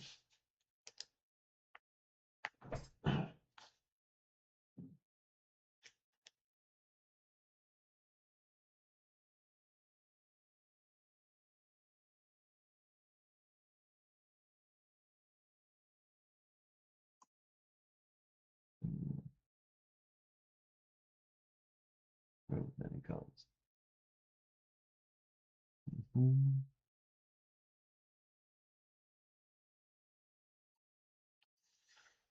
Joseph sold to Midianite and or Ishmaelites. Ishmaelite traders. Like, and or 20 shekels of silver. 20. All right.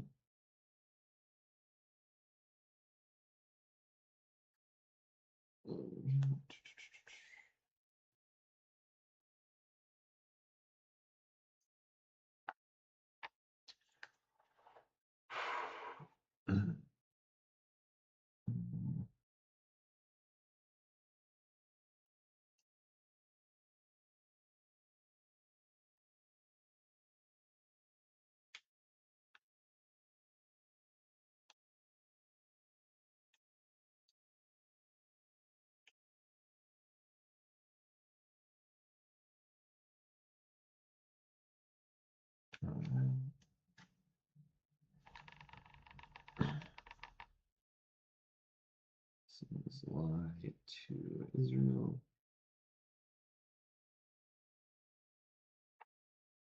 Was Jubin Reuben with them? Not sure yet. Maybe we'll get clarity in the next chapter.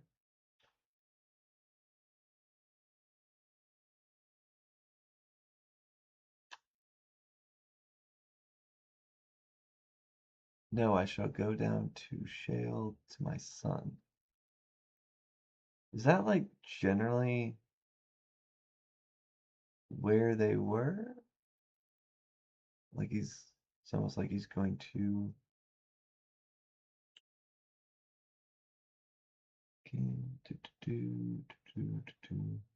Dothan. Yeah, if I had a map, maybe Dothan is in the land of Shale, or Shale is near Dothan, or maybe I mean his sons could have lied where this took place to ensure that like maybe throw him off the scent. Shale to my son, or Shale is a place where I can't remember what Shale is. Might be of significance that maybe I'm forgetting. Probably, you know. I wept for him. All right.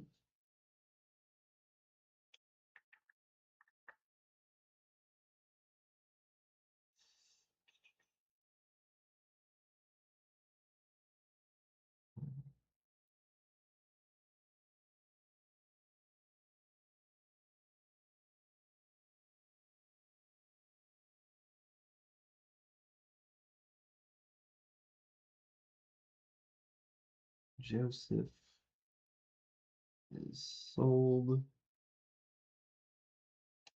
to Potiphar.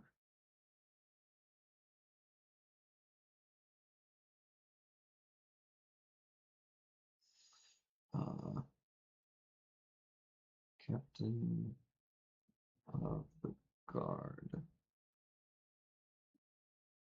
for Pharaoh.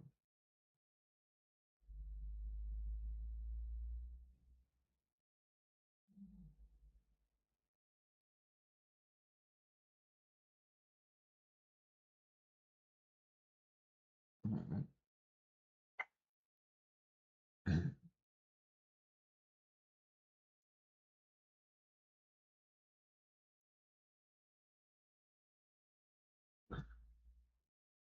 All right.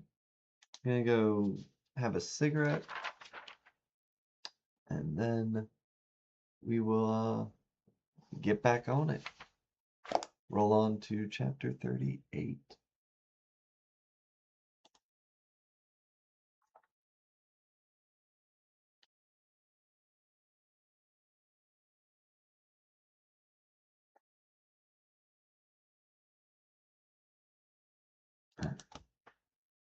Be right back.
right.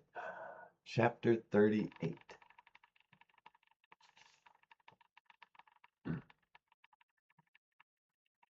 Tick, tick, tick. See it on my audio input.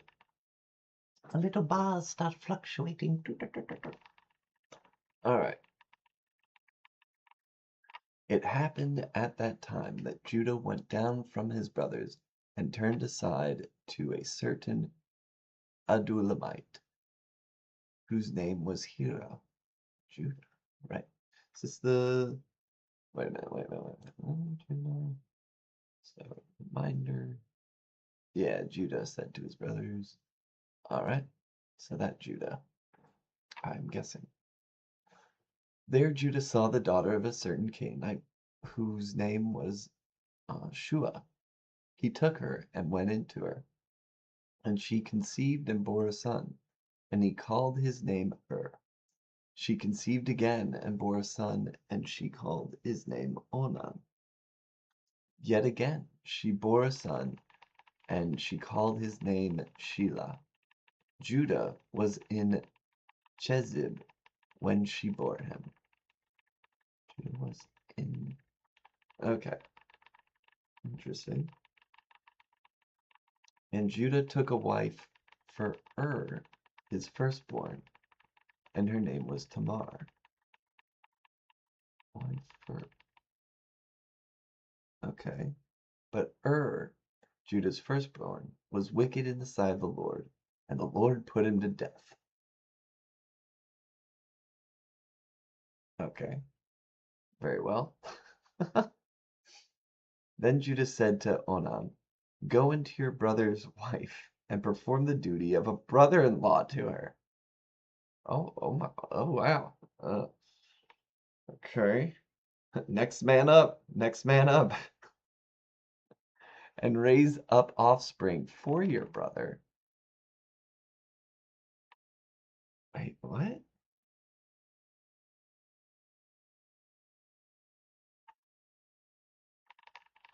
Oh, his pullout game was strong. But Onan knew that the offspring would not be his. What, they would just be credited to despite the fact that he was dead? Very strange. So whenever he went into his brother's wife, he would waste the semen on the ground, so as not to give offspring to his brother. And what he did was wicked in the sight of the Lord, and he put him to death also. And this might be a little bit of a... Maybe Judah's got a little curse going on. Kind of maybe skipped him onto his children from what he had done to Joseph. Also, whatever happened to... What was it? Yeah, in chapter 34, they took all the women and children from Shechem and his kin. Whatever happened to all them? Did they just sell them? It's wild. Yeah, never talked about it. Just, all right, move on. We're moving on. We're moving on. Yeah, that's very strange. Raise up offspring for your brother. Like they would be credited to his dead brother? You know, so pulled out and Lord was like, "Wicked! Put him to death!" And I bopped him on his head. Then Judah said to Tamar, his daughter-in-law, "Remain a widow in your father's house till Shelah, my son, grows up." Okay. For he feared that he would die like his brothers.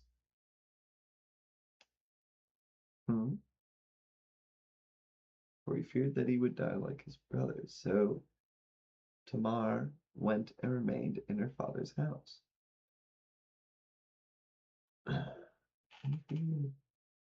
Interesting. Oh, he's thinking like maybe Tamar is the issue. They're dying because of Tamar. Tamar is the reason God is putting them to death.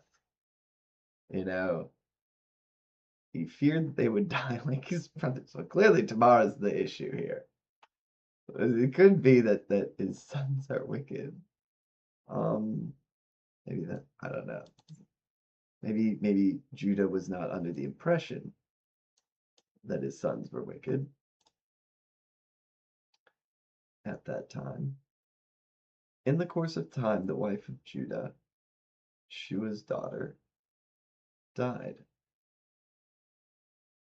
Wife of Judah died. When Judah was comforted, he went up to Timnah to his sheep shearers, he and his friend Hira, the Adulamite. And when Tamar was old, or when Tamar was told, your father-in-law is going up to Timnah to shear his sheep,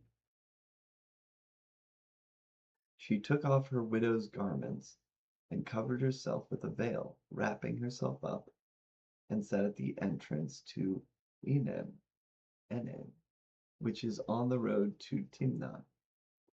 For she saw that Shelah was grown up, and she had not been given him. She had not been given to him in marriage.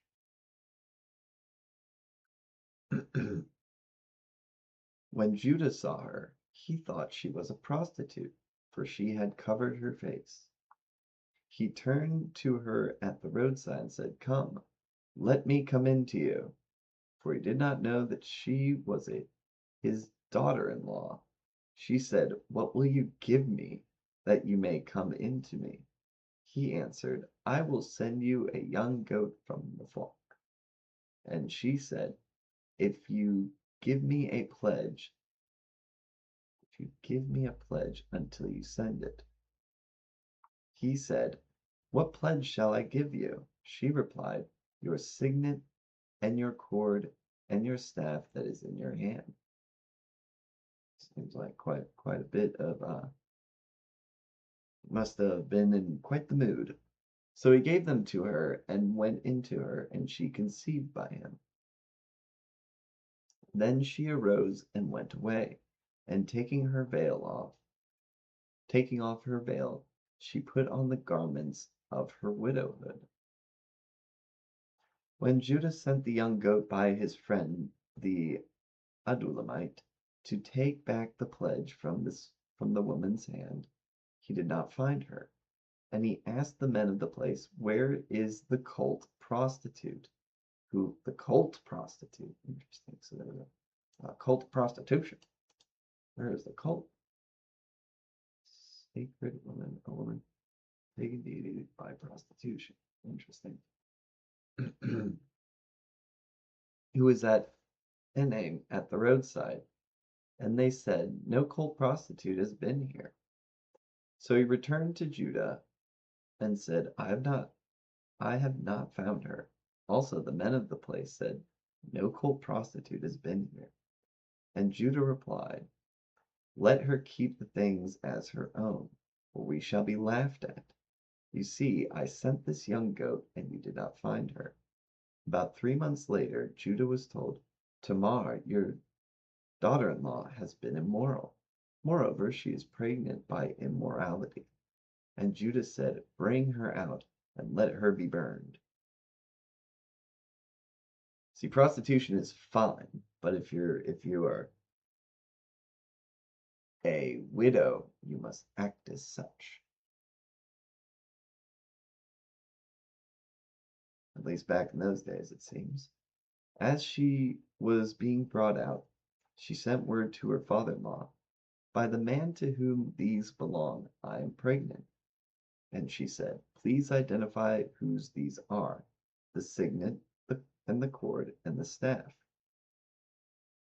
Then Judah identified them and said, she is more righteous than I, since I did not give her to my son Shelah, and he did not know her again. When the time of her labor came, there were twins. At least he's like you know, that's humble of him. He wasn't like burn her twice. Burn her, burn the witch. He was like it's like, well, she humbled me. When the time of her labor came, there were twins in her womb. And when she was in labor, one put out a hand, and the midwife took and tied a scarlet thread on his hand, saying, this one came out first. But as he drew back his hand, behold, his brother came out.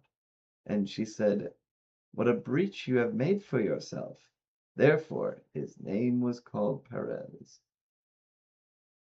Afterward his brother came out with the scarlet thread on his hand, and his name was called Zerah.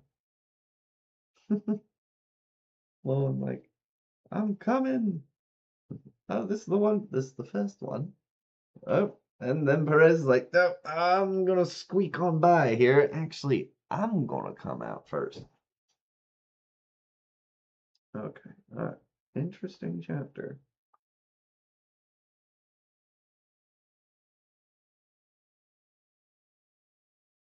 All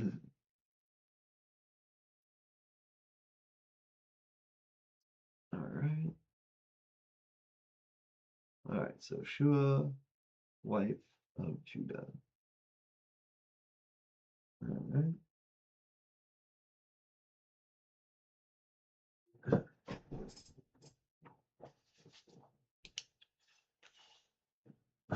Shelah, Judah was okay.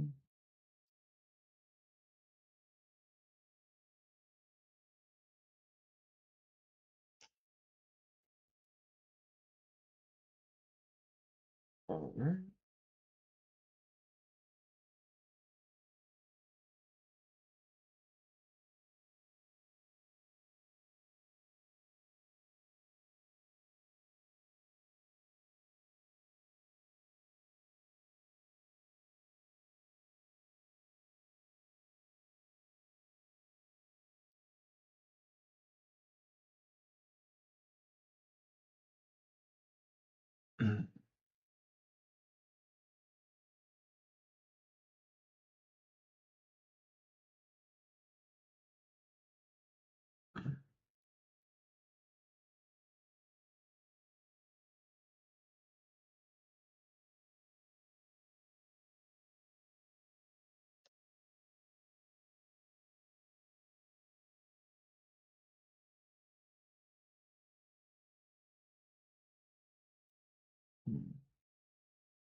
What's curious is like, what is considered wicked in this moment? Is it that he didn't follow through with what his father told him to do, you know, or is it the very act of pulling out that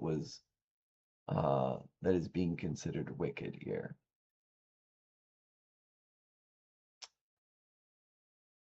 Also, very just so odd.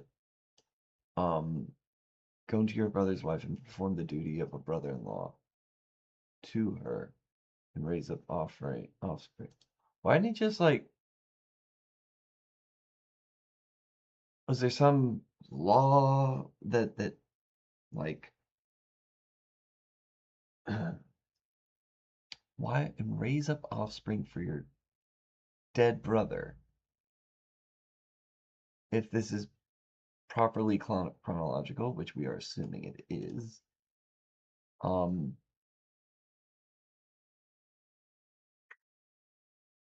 hmm.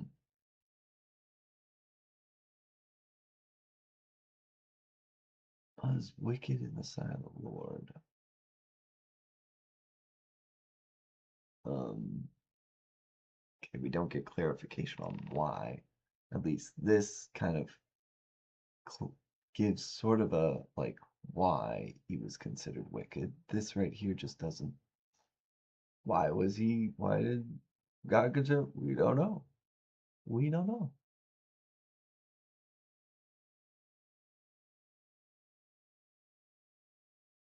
So as to not offspring to his brother.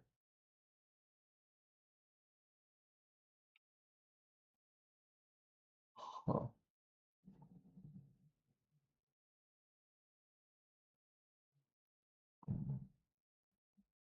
Offspring would not be attributed to him.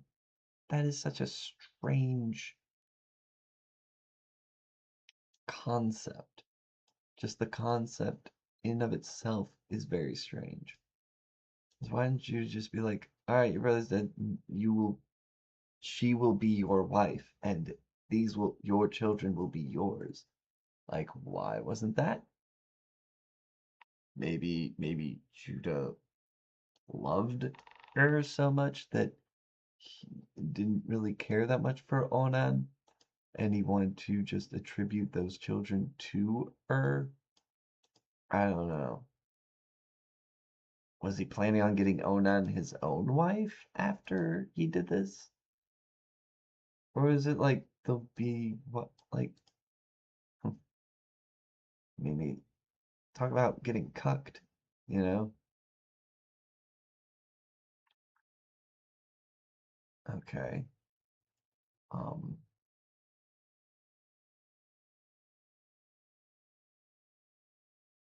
Time the wife of Judah. Wait a minute. Hold on.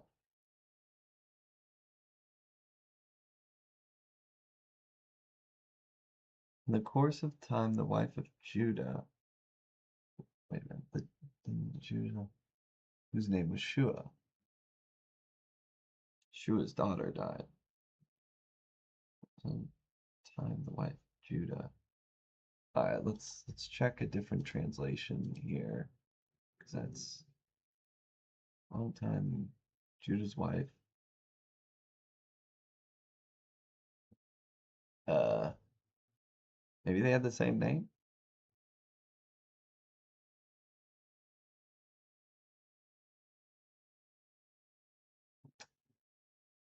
Maybe Shua mother was also by the name of Shua. That has to be it. That that has to be it.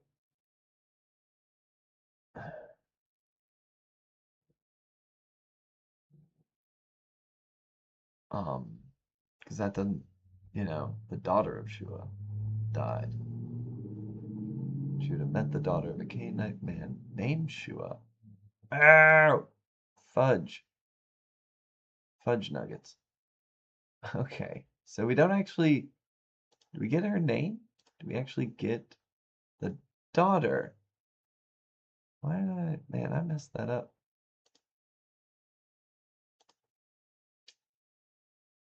Certain can whose name was the daughter of a certain Canaanite who's oh ESV, you silly goose. Again, they in my from my understanding they're a bit more literal than other translations, which I prefer because it's just they're trying to be truer to the original text. Okay, all right, now I understand. Now we're on the same page. All right, so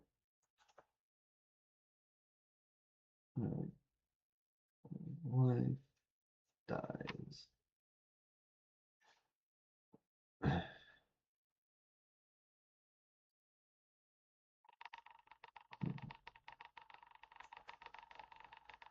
All right.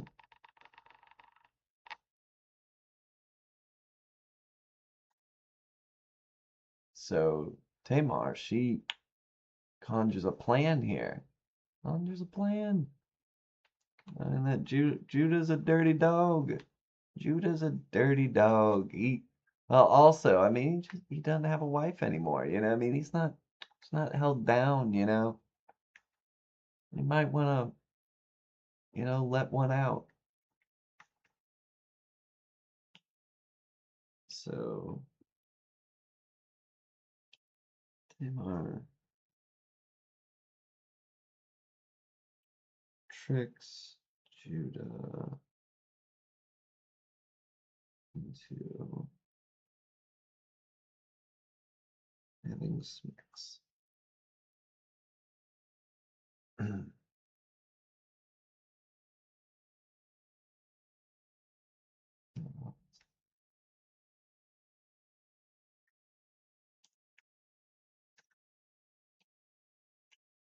Or she saw that Shelah was grown up. Hold on, what are we reading here?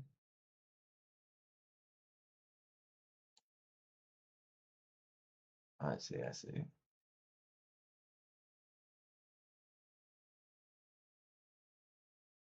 Mhm.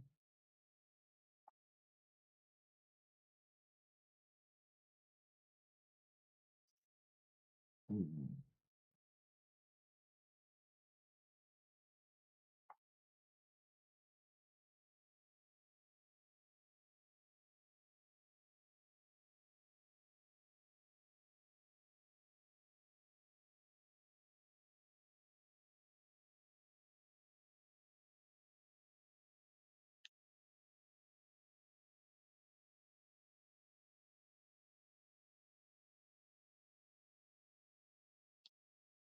Yeah, again, at least Judah feels humbled by this, you know,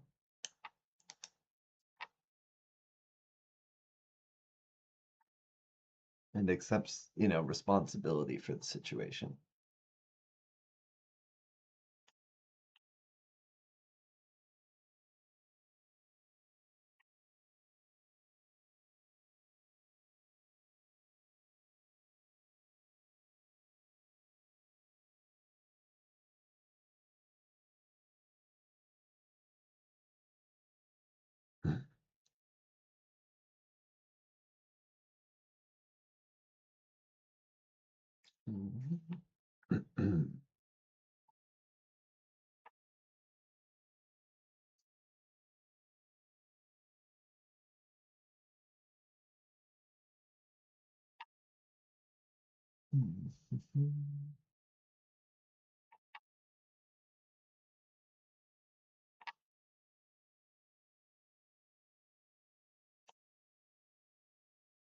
All right, I think that kind of wraps up chapter 38.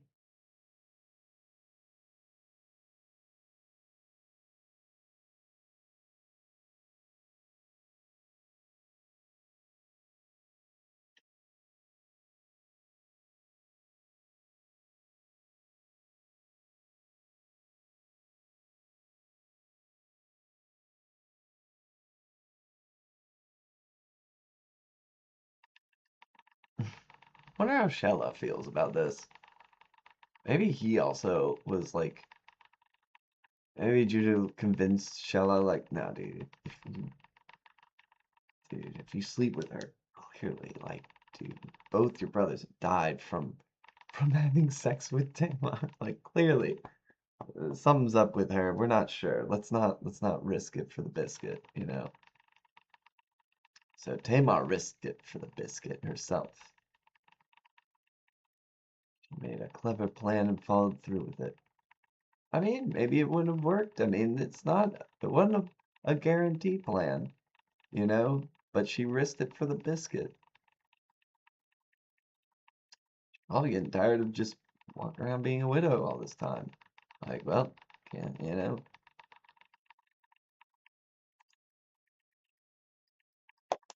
Like, I'm a widow because my father-in-law will not give me his third son. So, all right.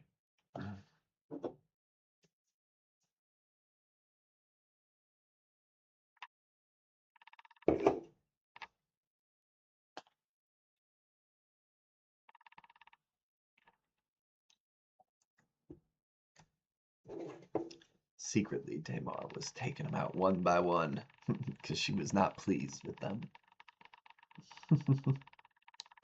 I keep. All right, Joseph and Potiphar's wife.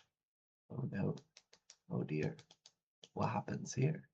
Now Joseph had been brought down to Egypt, and Potiphar, Potiphar?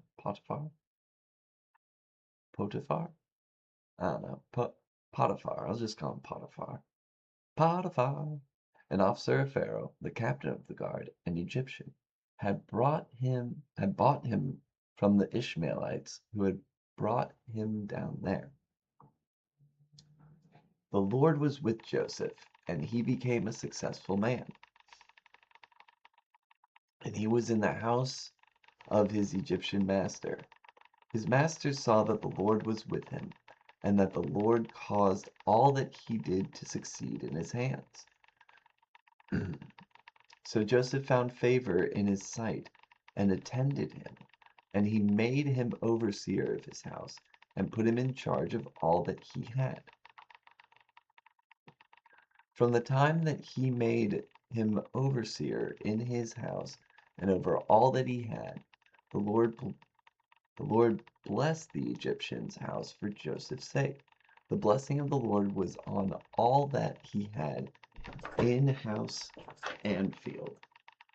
So he left all that he had in Joseph's charge, and because of him he had no concern about anything but the food he ate. Now Joseph was handsome in form and appearance. I think that's the first time we've had a man, be referred to as handsome or any form of attractive. Beforehand, it's all been attributed to the ladies. So Joseph was handsome. He's a good-looking dude. And after a time, his master's wife cast her eyes on Joseph and said, "Lie with me." Oh no. But he refused and said to his master's wife, "Behold, because of me, my master has no concern about anything in the house, and he has put everything that he has in my charge. He is not greater in this house than I am." He is not greater. Let's keep going. "Nor has he kept back anything from me except you, because you are his wife. He is not greater in this house than I." Okay. How then can I do this great wickedness and sin against God?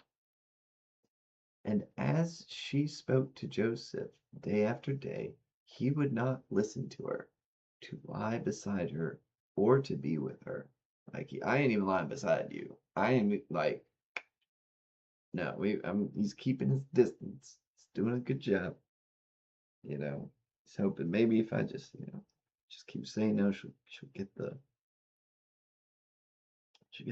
figure it out.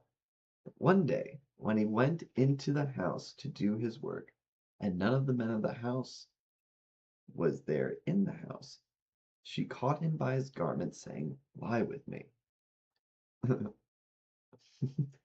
"Have smacks with me, dang it." But he left his garment in her hand and fled and got out of the house.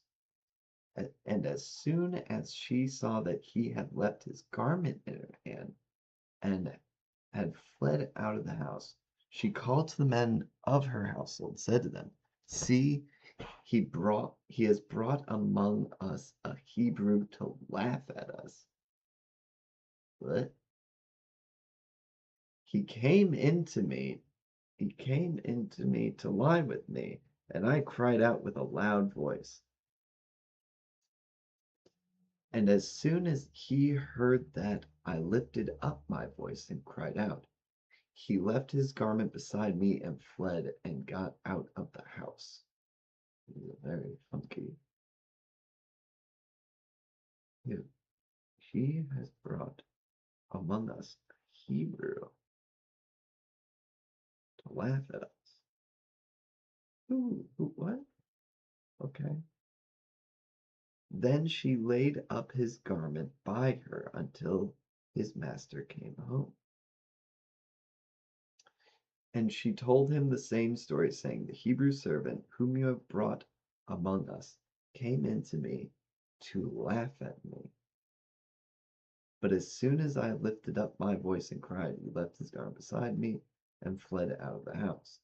As soon as his master heard the words that his wife spoke to him, "This is the way your servant treated me," his anger was kindled. And Joseph's master took him and put him into the prison, the place where the king's prisoners were confined, and he was there in prison. So basically, she lied about him. Came into me to laugh at me. I might swap over to NIV from time to time, to get just a different sort of impression of the text.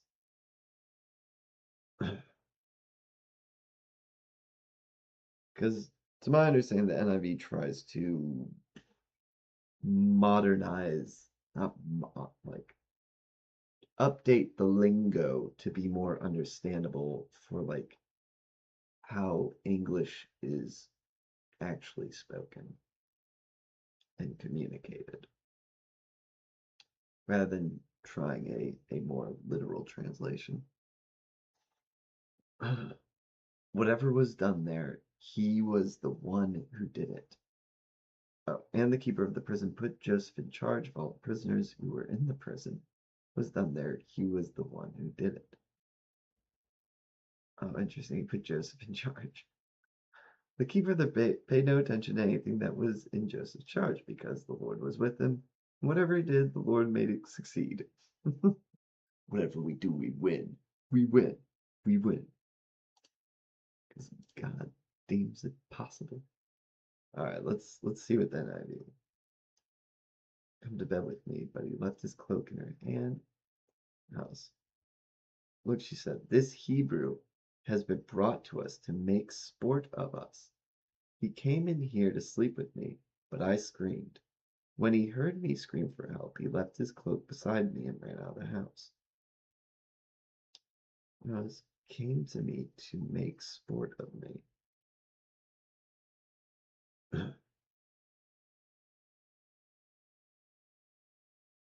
Yeah, this is how your slave treated me. Back to the ESV.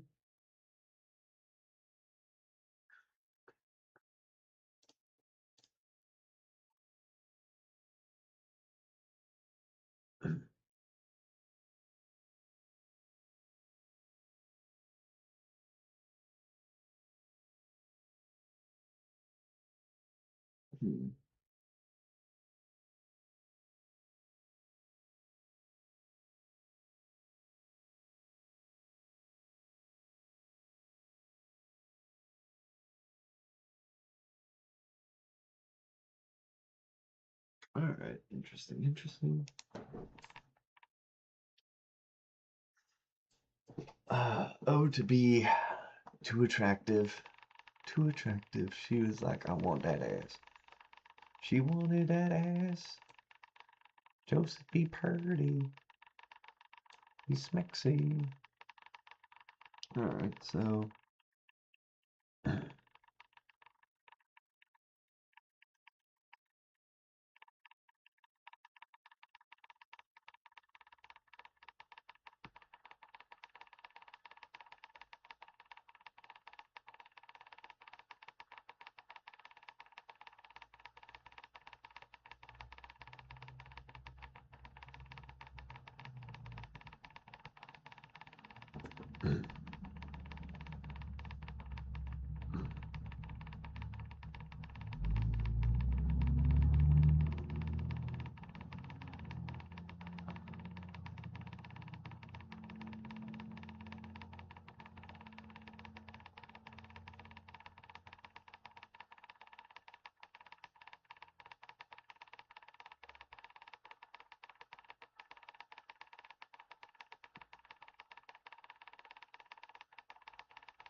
Yeah, I mean, I'm basically just writing down like a short little like mini synopsis of what just took place. Like, all right, yeah.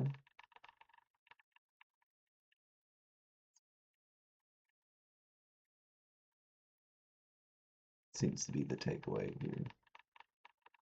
It's just like, you know, there's a lot of meat on these bones as far as just like, all right. All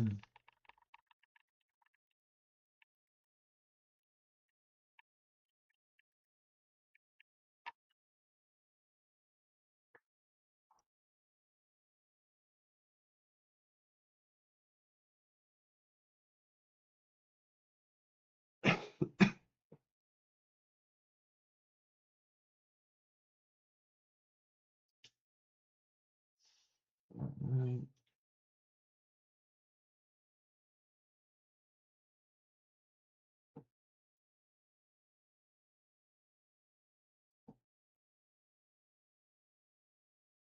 Mm,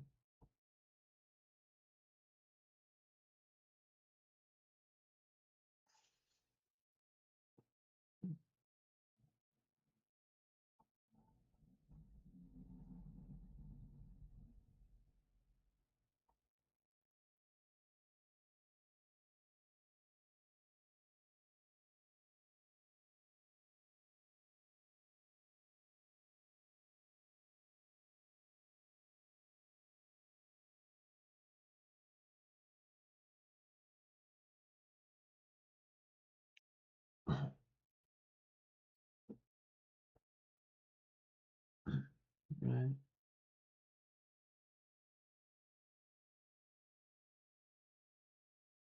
Mhm.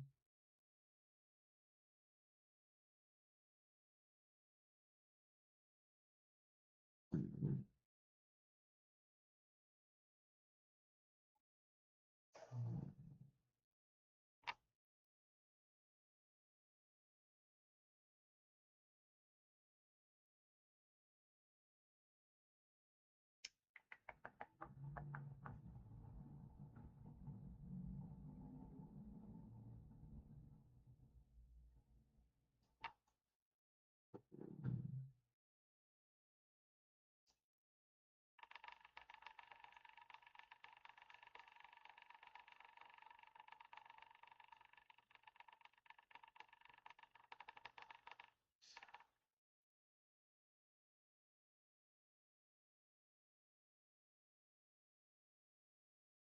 All right.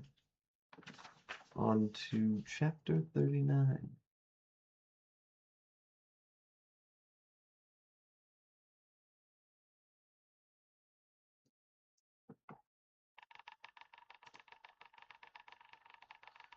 Oh, wait. That was chapter 30. Wait, no. On to chapter 40. All right. 30 minutes left. Oh, let's knock it out. All right. Yeah, I think after this chapter we'll get going here. Scusi. All right, more dreams, baby. Interprets two prisoners' dreams. Interesting.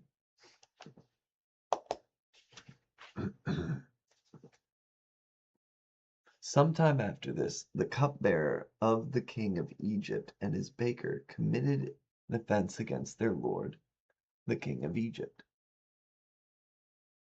And Pharaoh was angry with his two officers, the chief cupbearer and the chief baker. And he put them in custody in the house of the captain of the guard, in the prison where Joseph was confined. The captain of the guard appointed Joseph to be with them, and he attended them. They continued for some time in custody. It's the same captain of the guard that Joseph was initially serving and then he threw him in prison. Hmm.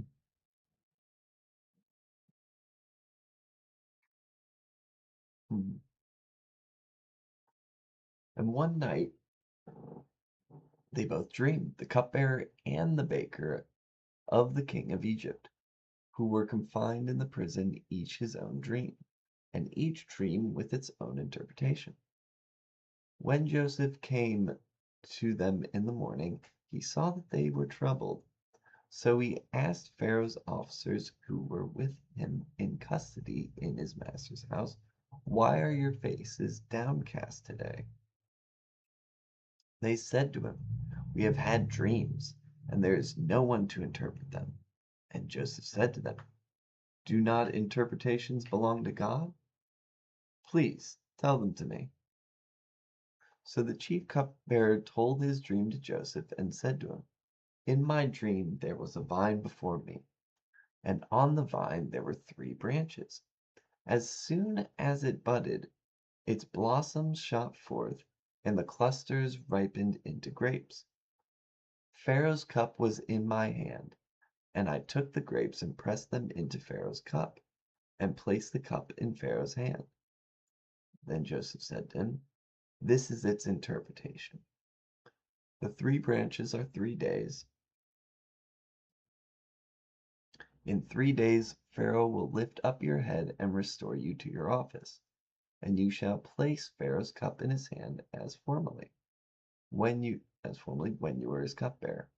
Only remember me when it is well with you, and please do me kindness to mention me to Pharaoh, and so get me out of this house. For I was indeed stolen out of the land of the Hebrews, and here also I have done nothing that they should put me into the pit." When the chief baker saw the interpretation was favorable, he said to Joseph, "I also had a dream. There were 3 cake baskets on my head, and in the uppermost basket there were all sorts of baked food for Pharaoh, but the birds were eating it out of the basket on my head." And Joseph answered and said, "This is its interpretation. The 3 baskets are 3 days. In 3 days Pharaoh will lift up your head from you, and hang you on a tree, and the birds will eat the flesh from you." Oh, sheesh. On the 3rd day, which was Pharaoh's birthday, he made a feast for all his servants, and lifted up the head of the chief cupbearer and the head of the chief baker among his servants. He restored the chief cupbearer to his position, and he placed the cup in Pharaoh's hand. But he hanged the chief baker, as Joseph had interpreted to them. Yet the chief cupbearer did not remember Joseph, but forgot him.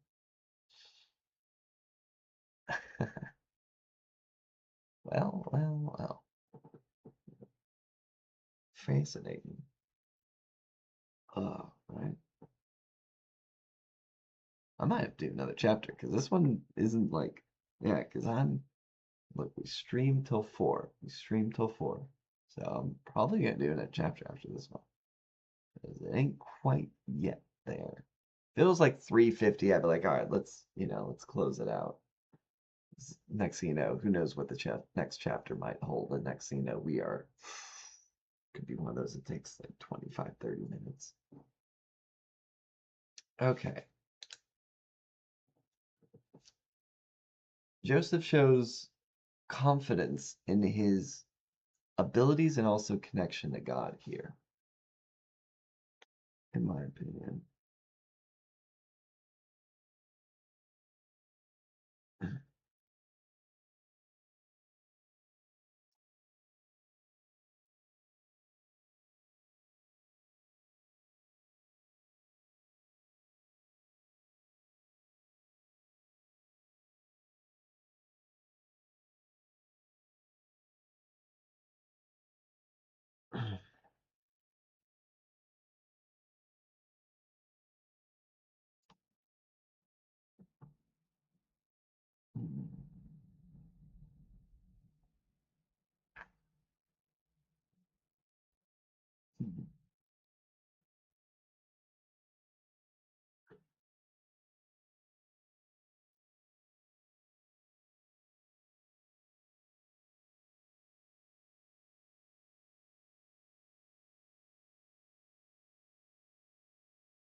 basically, I mean, um the point of this is kind of showing Joseph's ability. So Joseph interprets both dreams correctly. Interprets both dreams correctly. Um, yeah, that's kind of the nuts and bolts of it. All right.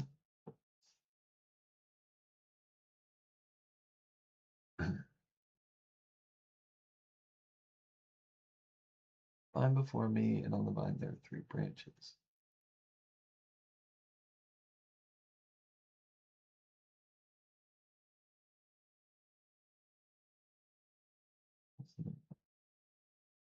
Okay.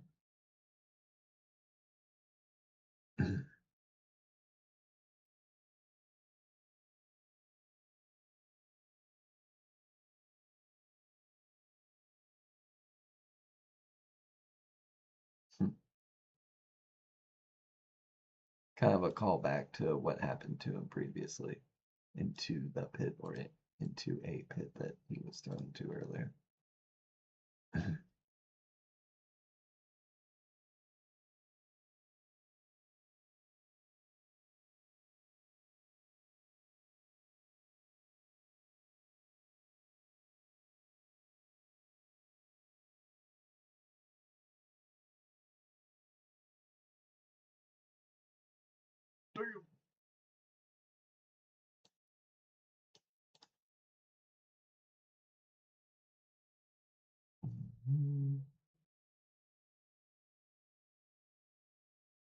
All right.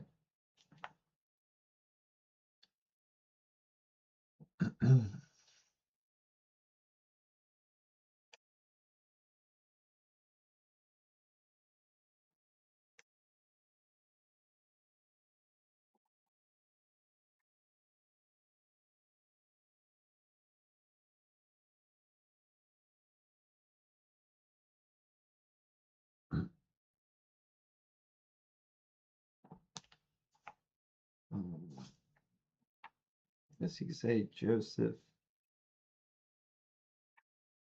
attempts to gain favor with Pharaoh through the cupbearer.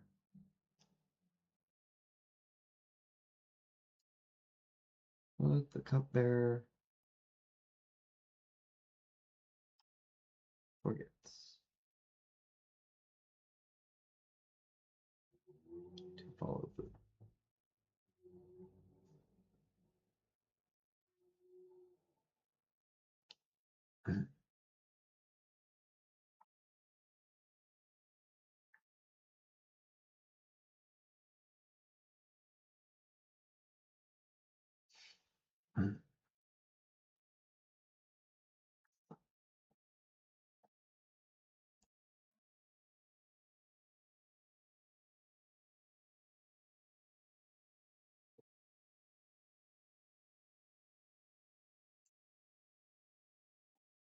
All right. Yeah, I think we can get one more. Ooh.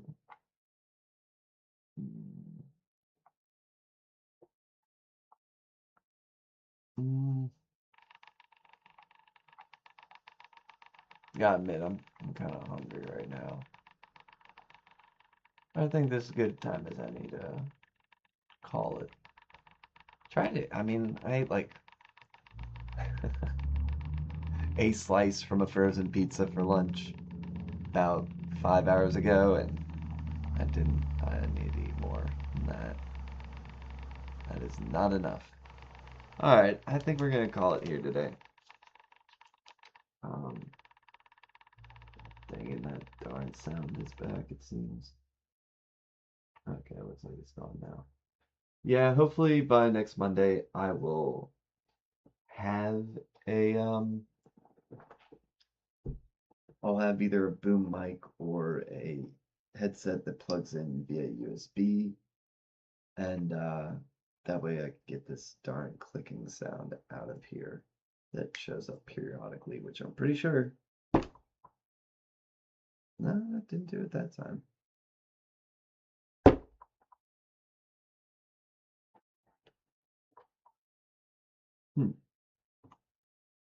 Strange. Now I can't. I was able to recreate it by just.